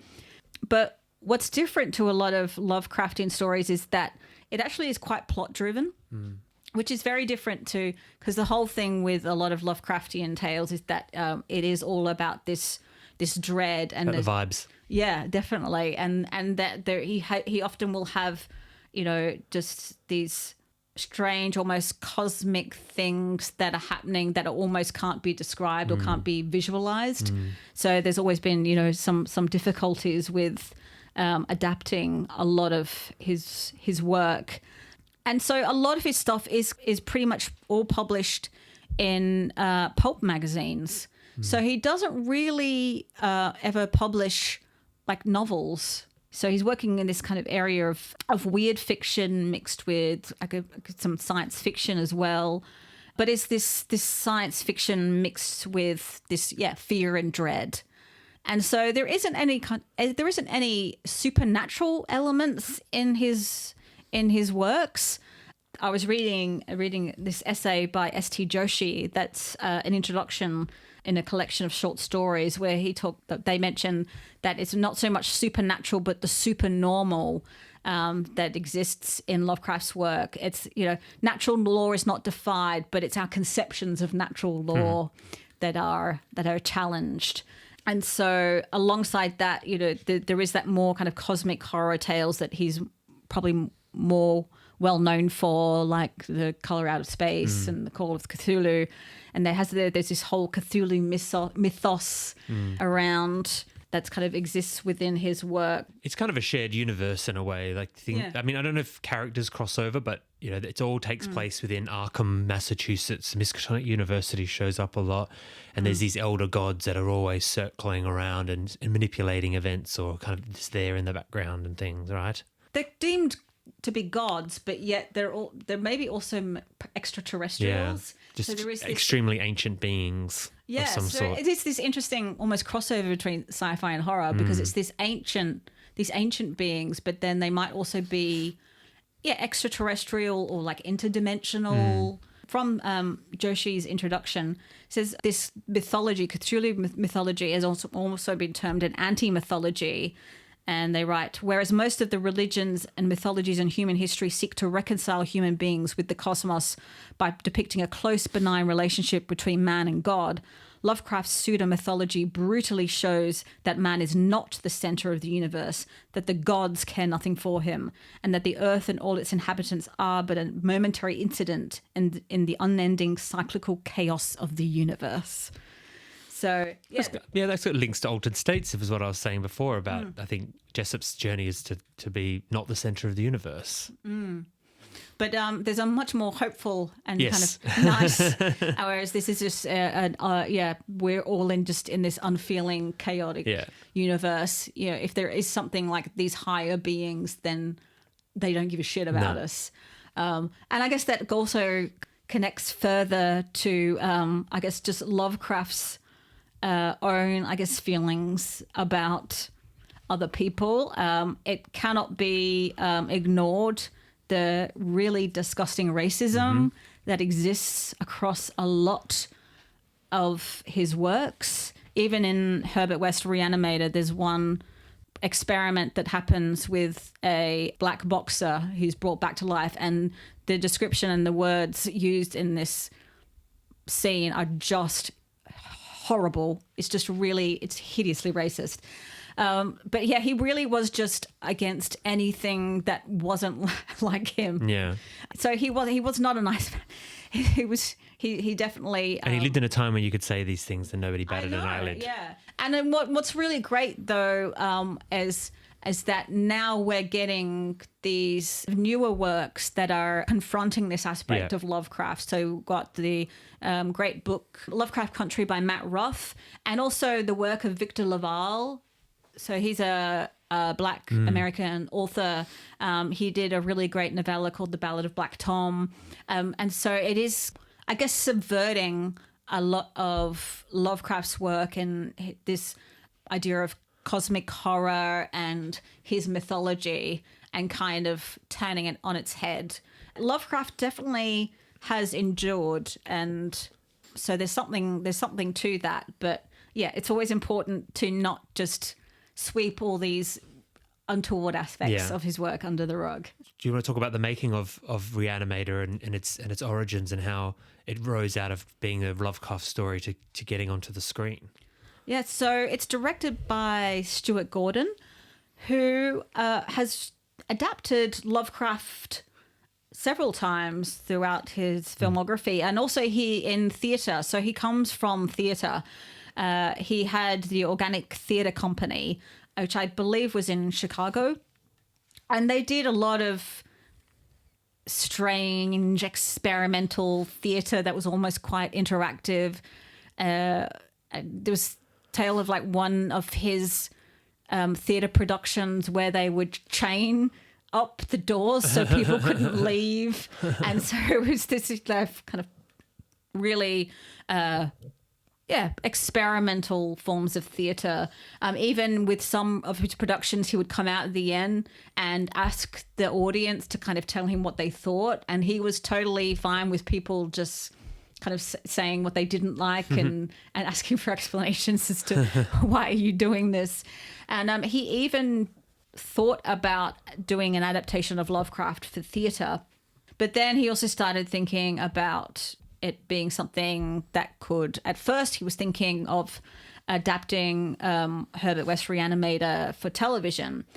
So he supposedly was talking to friends and he said that there were too many Dracula films and he wanted a Frankenstein story. He thought that there wasn't many of them around, and that's why he was told about Herbert West Re-Animator, the Lovecraft story. And at that point it was long out of print, so he had to go to the Chicago Public Library and he had to request it. And 6 months later, he got... So it's very different to today where everything's just at our fingertips on the internet or whatever. He had to wait 6 months for, I guess, the library to track a copy of it down. He talks about as he was reading it, it was such an old copy that the pages were almost crumbling as he was reading it. And he thought that this was a good... story to adapt because it was in these episodes, because it was serialized. His initial idea was to do a series of half-hour episodes based on the story for PBS. So almost like, like Masterpiece Theatre or something, which is weird when you think about the film that it ends up being. That he wanted to do it something kind of in keeping with the period setting. And, maybe a bit more gritty and black and white. He found that, as half-an-hour episodes, that probably wasn't going to sell. So he thought maybe do it as hour-long episodes with the intention of using Organic Theatre Company actors. And they decided another way to save money was to update it to the present day, so it was no longer a period story.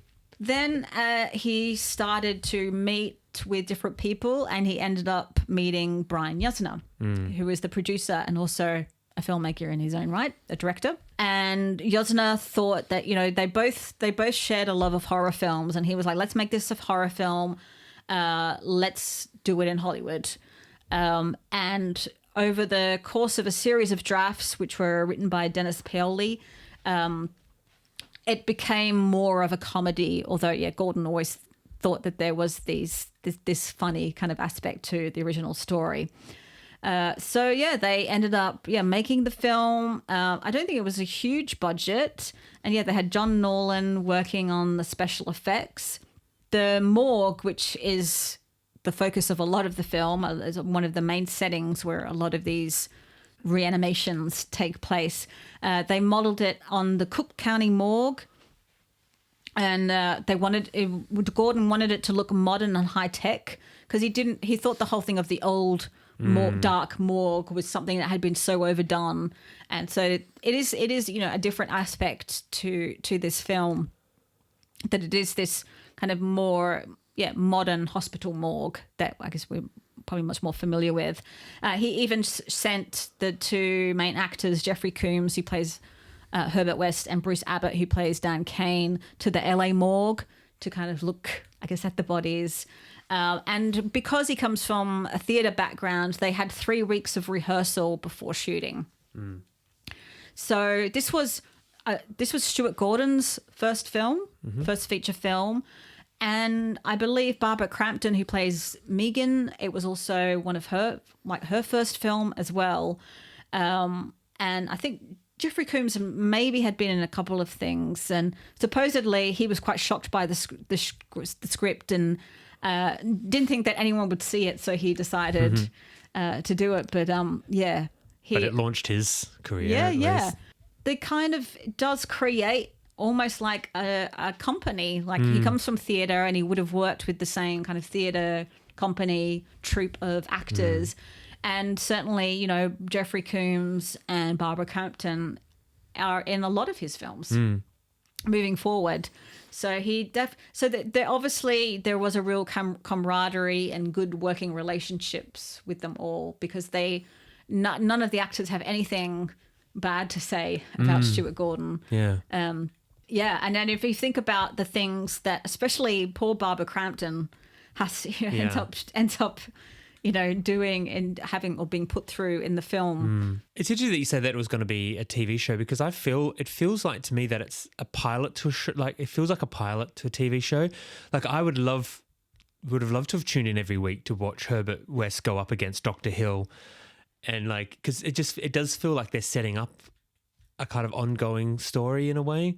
Out of all the great actors in there, I mean, you know, Jeffrey Combs, of course, who's a legend and, you know, character actor. Just whenever he pops up, it's always a joy. Barbara Crampton is, you know, one of the ultimate scream queens.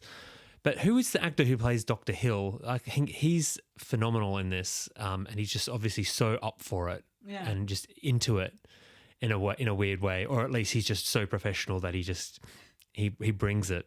Yeah. And is that a character from the story that is the same sort of fate as that, or is it? Yeah, so it's David Gale who plays Carl Yeah, he's Hill. so good. So in the He eats and leaves no crumbs. Yes, Sorry, I had to say that. Yeah, he ate. Definitely in many ways. Ba-dum-tsh. Yeah. Yes, so in the story there is basically the Dean character who ends up being put in an asylum and seen as a crazy person. And there is, so in the source story, because it takes place over the course of several years, at one point, Herbert West and the unnamed narrator friend end up getting involved in, becoming part of a medical team during World War II. So this, I think it was, they say it's 1915. So America hadn't joined the war. So I think they go with a Canadian, join the World War One. World War One, sorry, in World War One, with the Canadian forces and go to Belgium. And so under the guise of, you know, helping all the people who were being maimed and killed. But of course, for Herbert West, this is just a laboratory. Yeah, oh God, it's like hog heaven for him. Just all these. I feel like a kid in some kind of store. Yes, he is like a kid in the candy store, and that's where he starts to reanimate just different parts and things. And one of the person in command, I can't remember if he's in charge of like the medical team or whether, but he is like a high-ranking kind of officer. He ends up being killed. And then Herbert West does try and bring back the head and the body to see if you can if you can do that. And like the whole, how will the body act? Will the body still kind of act like it's still part of that person, even though they don't have the connection to the head? And it's this person that does, like Carl Hill, start to kind of control the other reanimated corpses.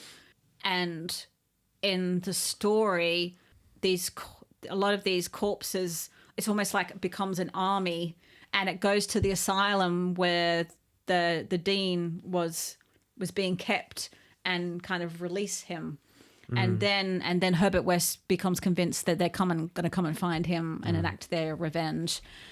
So there is kind of a Carl Hill character in the original story that ends up, the body. And they end up basically there's this body with like put on like a fake head, and the body's just walking around. And the body's kind of controlling all the corpses, So there's definitely a Carl Hill character in the original source novel, but they definitely take it in a really different direction in the film. There is no Megan character. There's hardly any women at all in any of Lovecraft's stories, I don't think.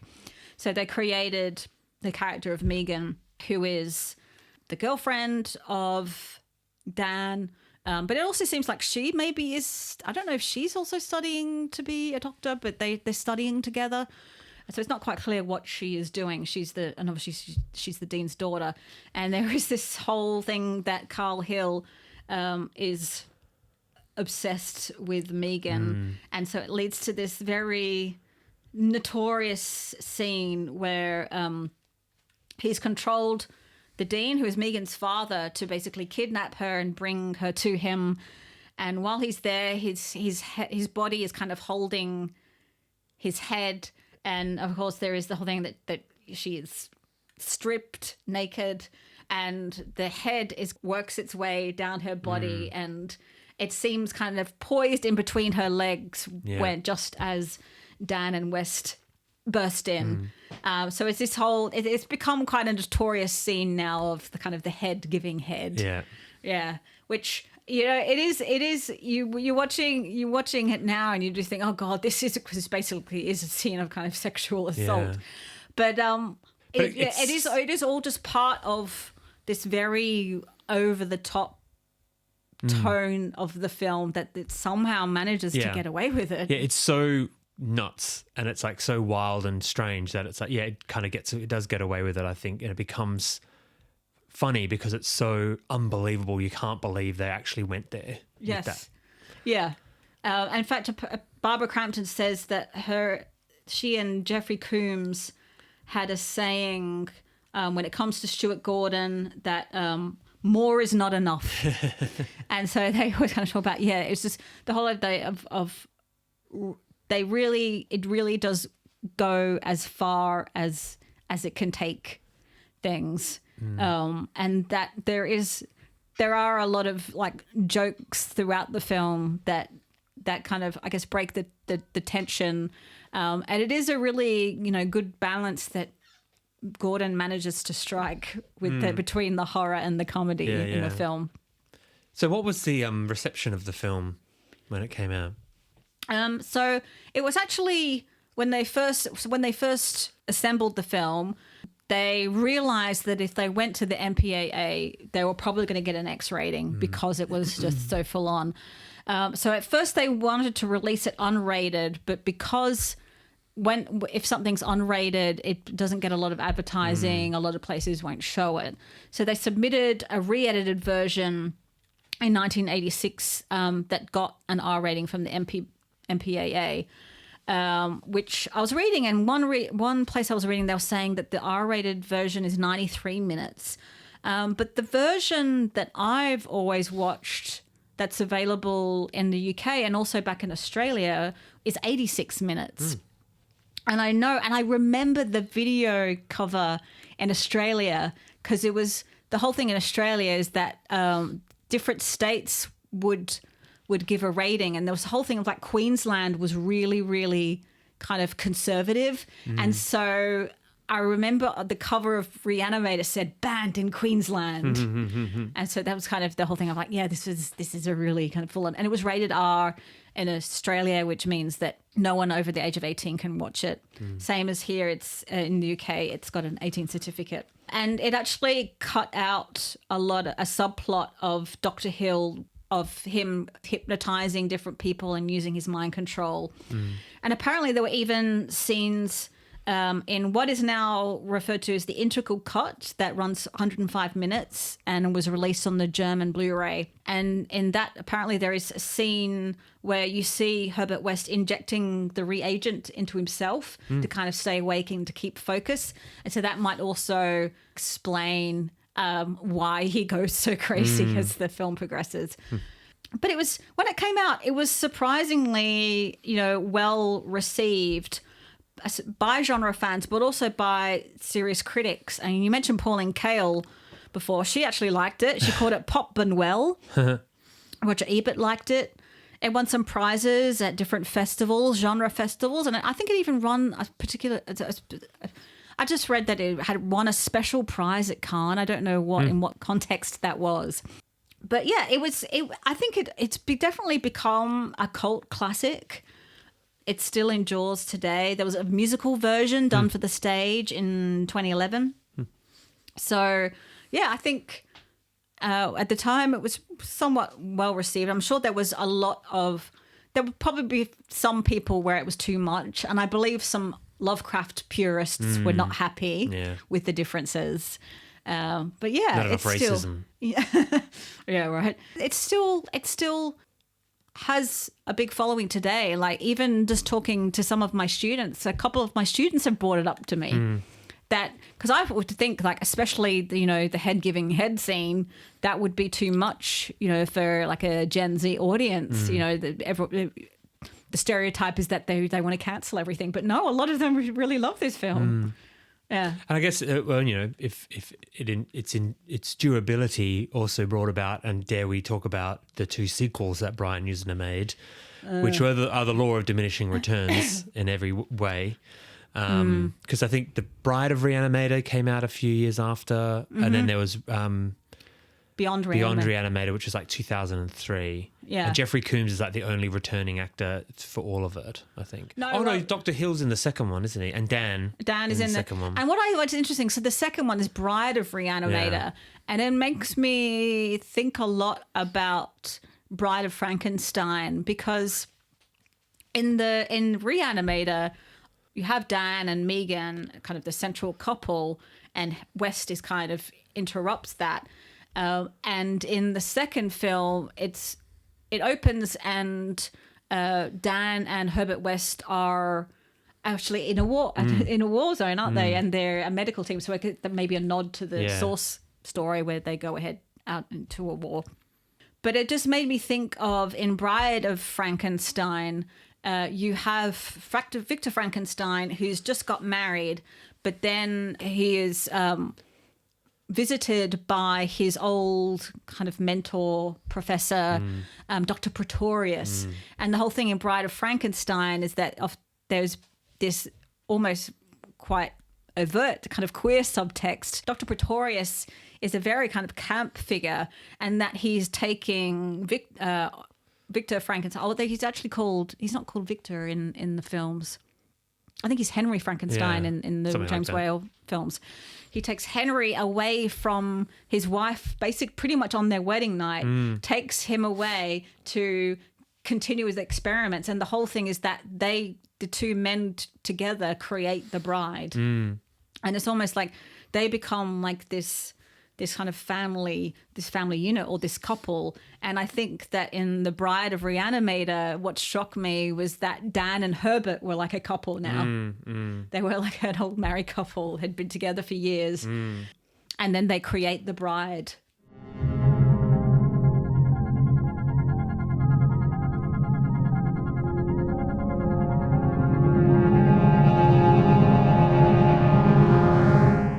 Do we want to move on to some honourable mentions? Yes. So we'll start with you. What are some nutty professors? Well, I mentioned before that John Lilly and Edward Jessup reminded me of Walter Bishop, the character from the TV series Fringe, which I really, really like. He's played by John Noble, and basically the first episode they find he's in an asylum, so he's literally a mad scientist, and then he uses a sensory deprivation tank in order for the hero Olivia Dunham to access information. I think they even use the sensory deprivation tank a lot in that show, and it's very much talks about all his experiments in the 70s, 60s and 70s, and how he was very much a bit like the John Lilly character, and also who you don't see much of in the show, but his partner was William Bell, played by Leonard Nimoy, who is the sort of the not the villain, but the guy who's going around doing all these experiments. I think they even say the world was his laboratory, and sort of all his experiments and the fallout from them are what the Fringe team are going to have to try and rectify. And also William Bell's offsider who runs his company while he's away is played by Blair Brown from Altered States. So I think they very much take Altered States as an influence in that show. So yeah, that, and also I have to bring up X-Files because I have to all the time. And I was actually thinking, what episode has a nutty professor in it or a mad scientist? And I was thinking, and I even went back to the episode guide and was looking through. And there's really, other than the postmodern Prometheus, which I talked about last episode, there's only really one that really stood out to me that I could really remember, and that is from the first season, and that's the episode Eve, which is about a woman a geneticist which I could have even brought this up in the last episode as well, about who basically makes clones of herself, and they're homicidal. And it's about these two little girls that the agents think are victims, but they're actually trying to get back to their original, the original professor, to become some kind of twisted family, and they basically kill their own fathers while living across the country from each other. So they kind of know they exist even though have never seen each other before. It's a very strange and very creepy episode. Yeah, so for me, the one film that really came to mind, and I was almost going to do this instead of Re-Animator, is the 1969 film Horrors of Malformed Men, directed by Teruo Ishii. So it's a Japanese film, and it is such a wild, crazy, incredible film. It's just the clash of all these different stylistic elements. It's about a medical student, and it's based on a story by Edgar Allan Poe, who is kind of like the Japanese Edgar Allan Poe, and his name was referencing Edgar Allan Poe quite directly. And he did these very strange, weird tales. It's taking a lot of Rampo stories and and mixing them together. So it's about a medical student, but he has amnesia. He's trapped in an insane asylum, even though he seems to be perfectly sane. He escapes. He's framed for a murder, and he ends up seeing a photo of a man that looks exactly like him.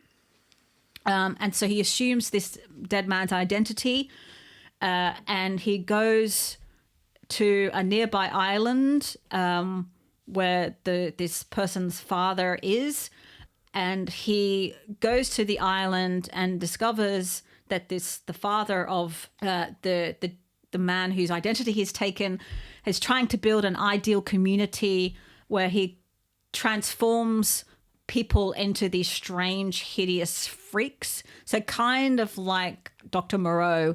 And the film, I guess that's giving you a narrative, but the film just goes into some wild, crazy places. And like there's scenes where it's all in not black and white, but like negative, but then also pink. There is all sorts of transgressive stuff. The kind of the mad scientist figure who's creating these freaks moves in this very stylized way that's taken from traditional Japanese theater forms.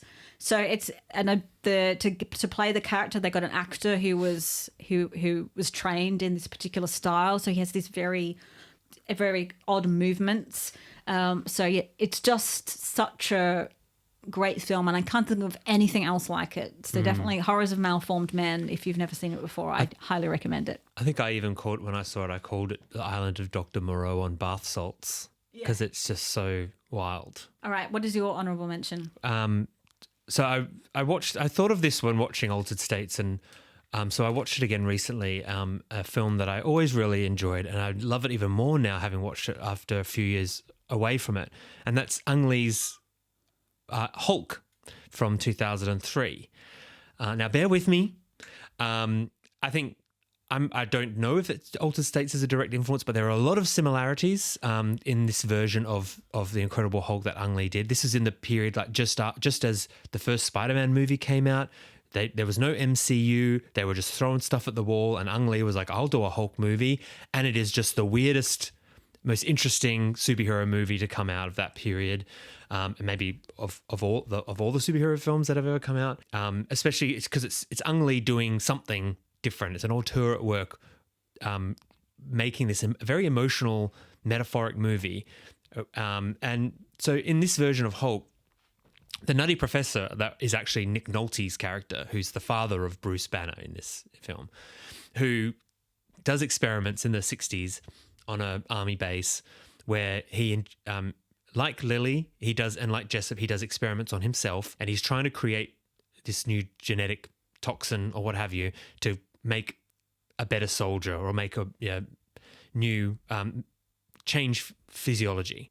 So he tests it on him. He gets told no human subject, so he tests it on himself, and then his wife gets pregnant, and he passes on the things that he's done to his body with this with his experiments are passed on to his son, who then later on in life he's older, played by Eric Bana, and he's completely emotionally shut off from. And his girlfriend, played by Jennifer Connelly, is Betty Ross, is always complaining to him that he's shut off emotionally. He's like Jessup. He's into the science, into his experiments. He's not into human relationships. But then due to an experiment, he gets bombarded with gamma radiation. And of course, that turns him into the Hulk. But the thing is he already had the sort of the experiments done by his father. It was passed on to him. He already had the ability to turn into the Hulk inside him. But it was this gamma radiation that has unleashed. But now he's a weak-bodied man with who was emotionally shut off. But then when he opens up his emotions, he becomes this giant hulking monster. It's the Jekyll and Hyde. And I think there's a lot of similarity, and there's all these strange hallucinatory scenes in the film of lots of dream sequences where it's like dreams seem to unlock these abilities and things like that, and it's only and he has this like Jessup, there's all this baggage and trauma that he needs to sort of get over and unlock within himself in order to sort of win the day, I suppose you could say. And it's only at the end when he faces the trauma that he's been locking behind. They even use the imagery of a locked door in his mind, and when he first opens it in his mind, he sees the Hulk there, and then later on when he realizes what he needs to get over his trauma, that's when he can actually come into his own power and becomes the superhero. So I think it's extremely, and also because of his trauma is linked to his childhood, when he becomes the Hulk, he basically becomes of the 4-year-old child that this trauma happened to. So all he wants to do when he's the Hulk is he wants to go out into the desert and look at flowers. And then the military come along and try to kill him. So then, of course, he starts breaking tanks in half. And I just think that all the emotional heavy lifting that the movie does, it really pays off in the end, and I think it's an extremely interesting film. And Nick Nolte is so unhinged in this movie. He's amazing. Okay. Maybe I need to give it another go, because I was one of the many who I always refer to it as Marvel's Oedipus, and I just thought it was maybe too on the nose in many ways. I know I need to give it. But it's melodramatic. It's soap. It's a very soap. But it's. I think it works. I think it actually when he is the Hulk, like there are emotional stakes, and that he's this. Yeah, and it's all about like the unlocking of the unraveling of trauma and facing it.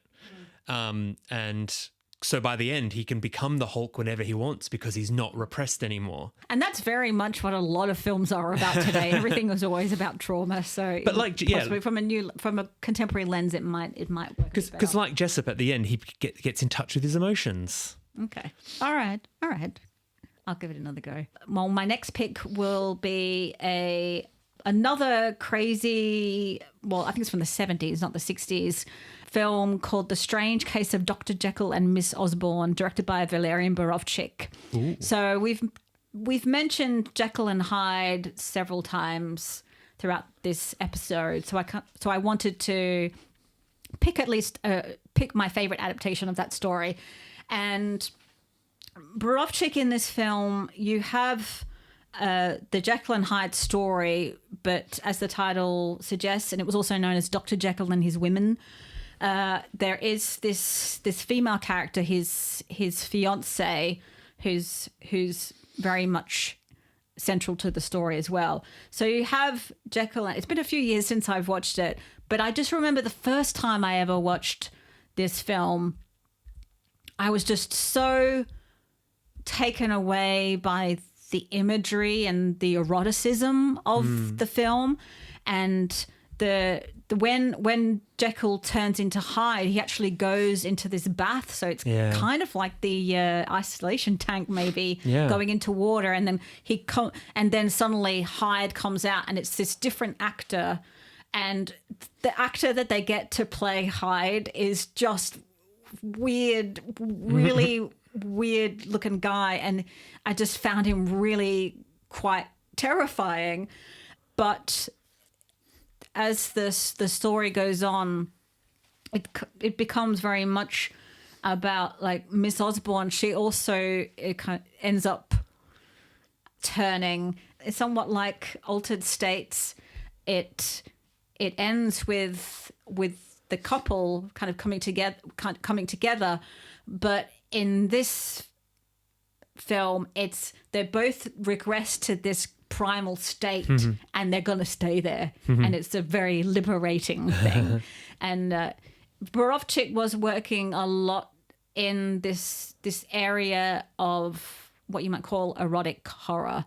He did also the film The Beast, which is this adaptation in a sense of the Beauty and the Beast. He just imbues the whole thing with this weird dreaminess. And I remember, after the first time I saw it, not long afterwards, I ended up having a dream that was like the film. And then afterwards, I couldn't remember what was in the film and what was in my dream. So it really did burn into my... Did a number on you. Did it into my subconscious. And so I almost can't separate it from this strange dream that I had about awesome. it as well. So I really, really loved that film. All right. Well, on that note, yeah. Episode 2 in the bag, in the medical bag. All right. So tune in next time. We're gonna continue looking at the legacy of Frankenstein and mad science films. Yeah, and so in the meantime, you can find us on Instagram, Facebook, and on Letterboxd, and you can email us at scifrightspodcast@gmail.com. Let us know about your favourite mad scientist films. If you think there's anything we missed or anything you disagree with, feel free to drop us a line.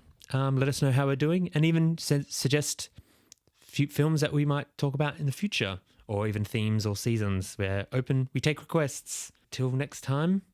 Goodbye. Bye-bye.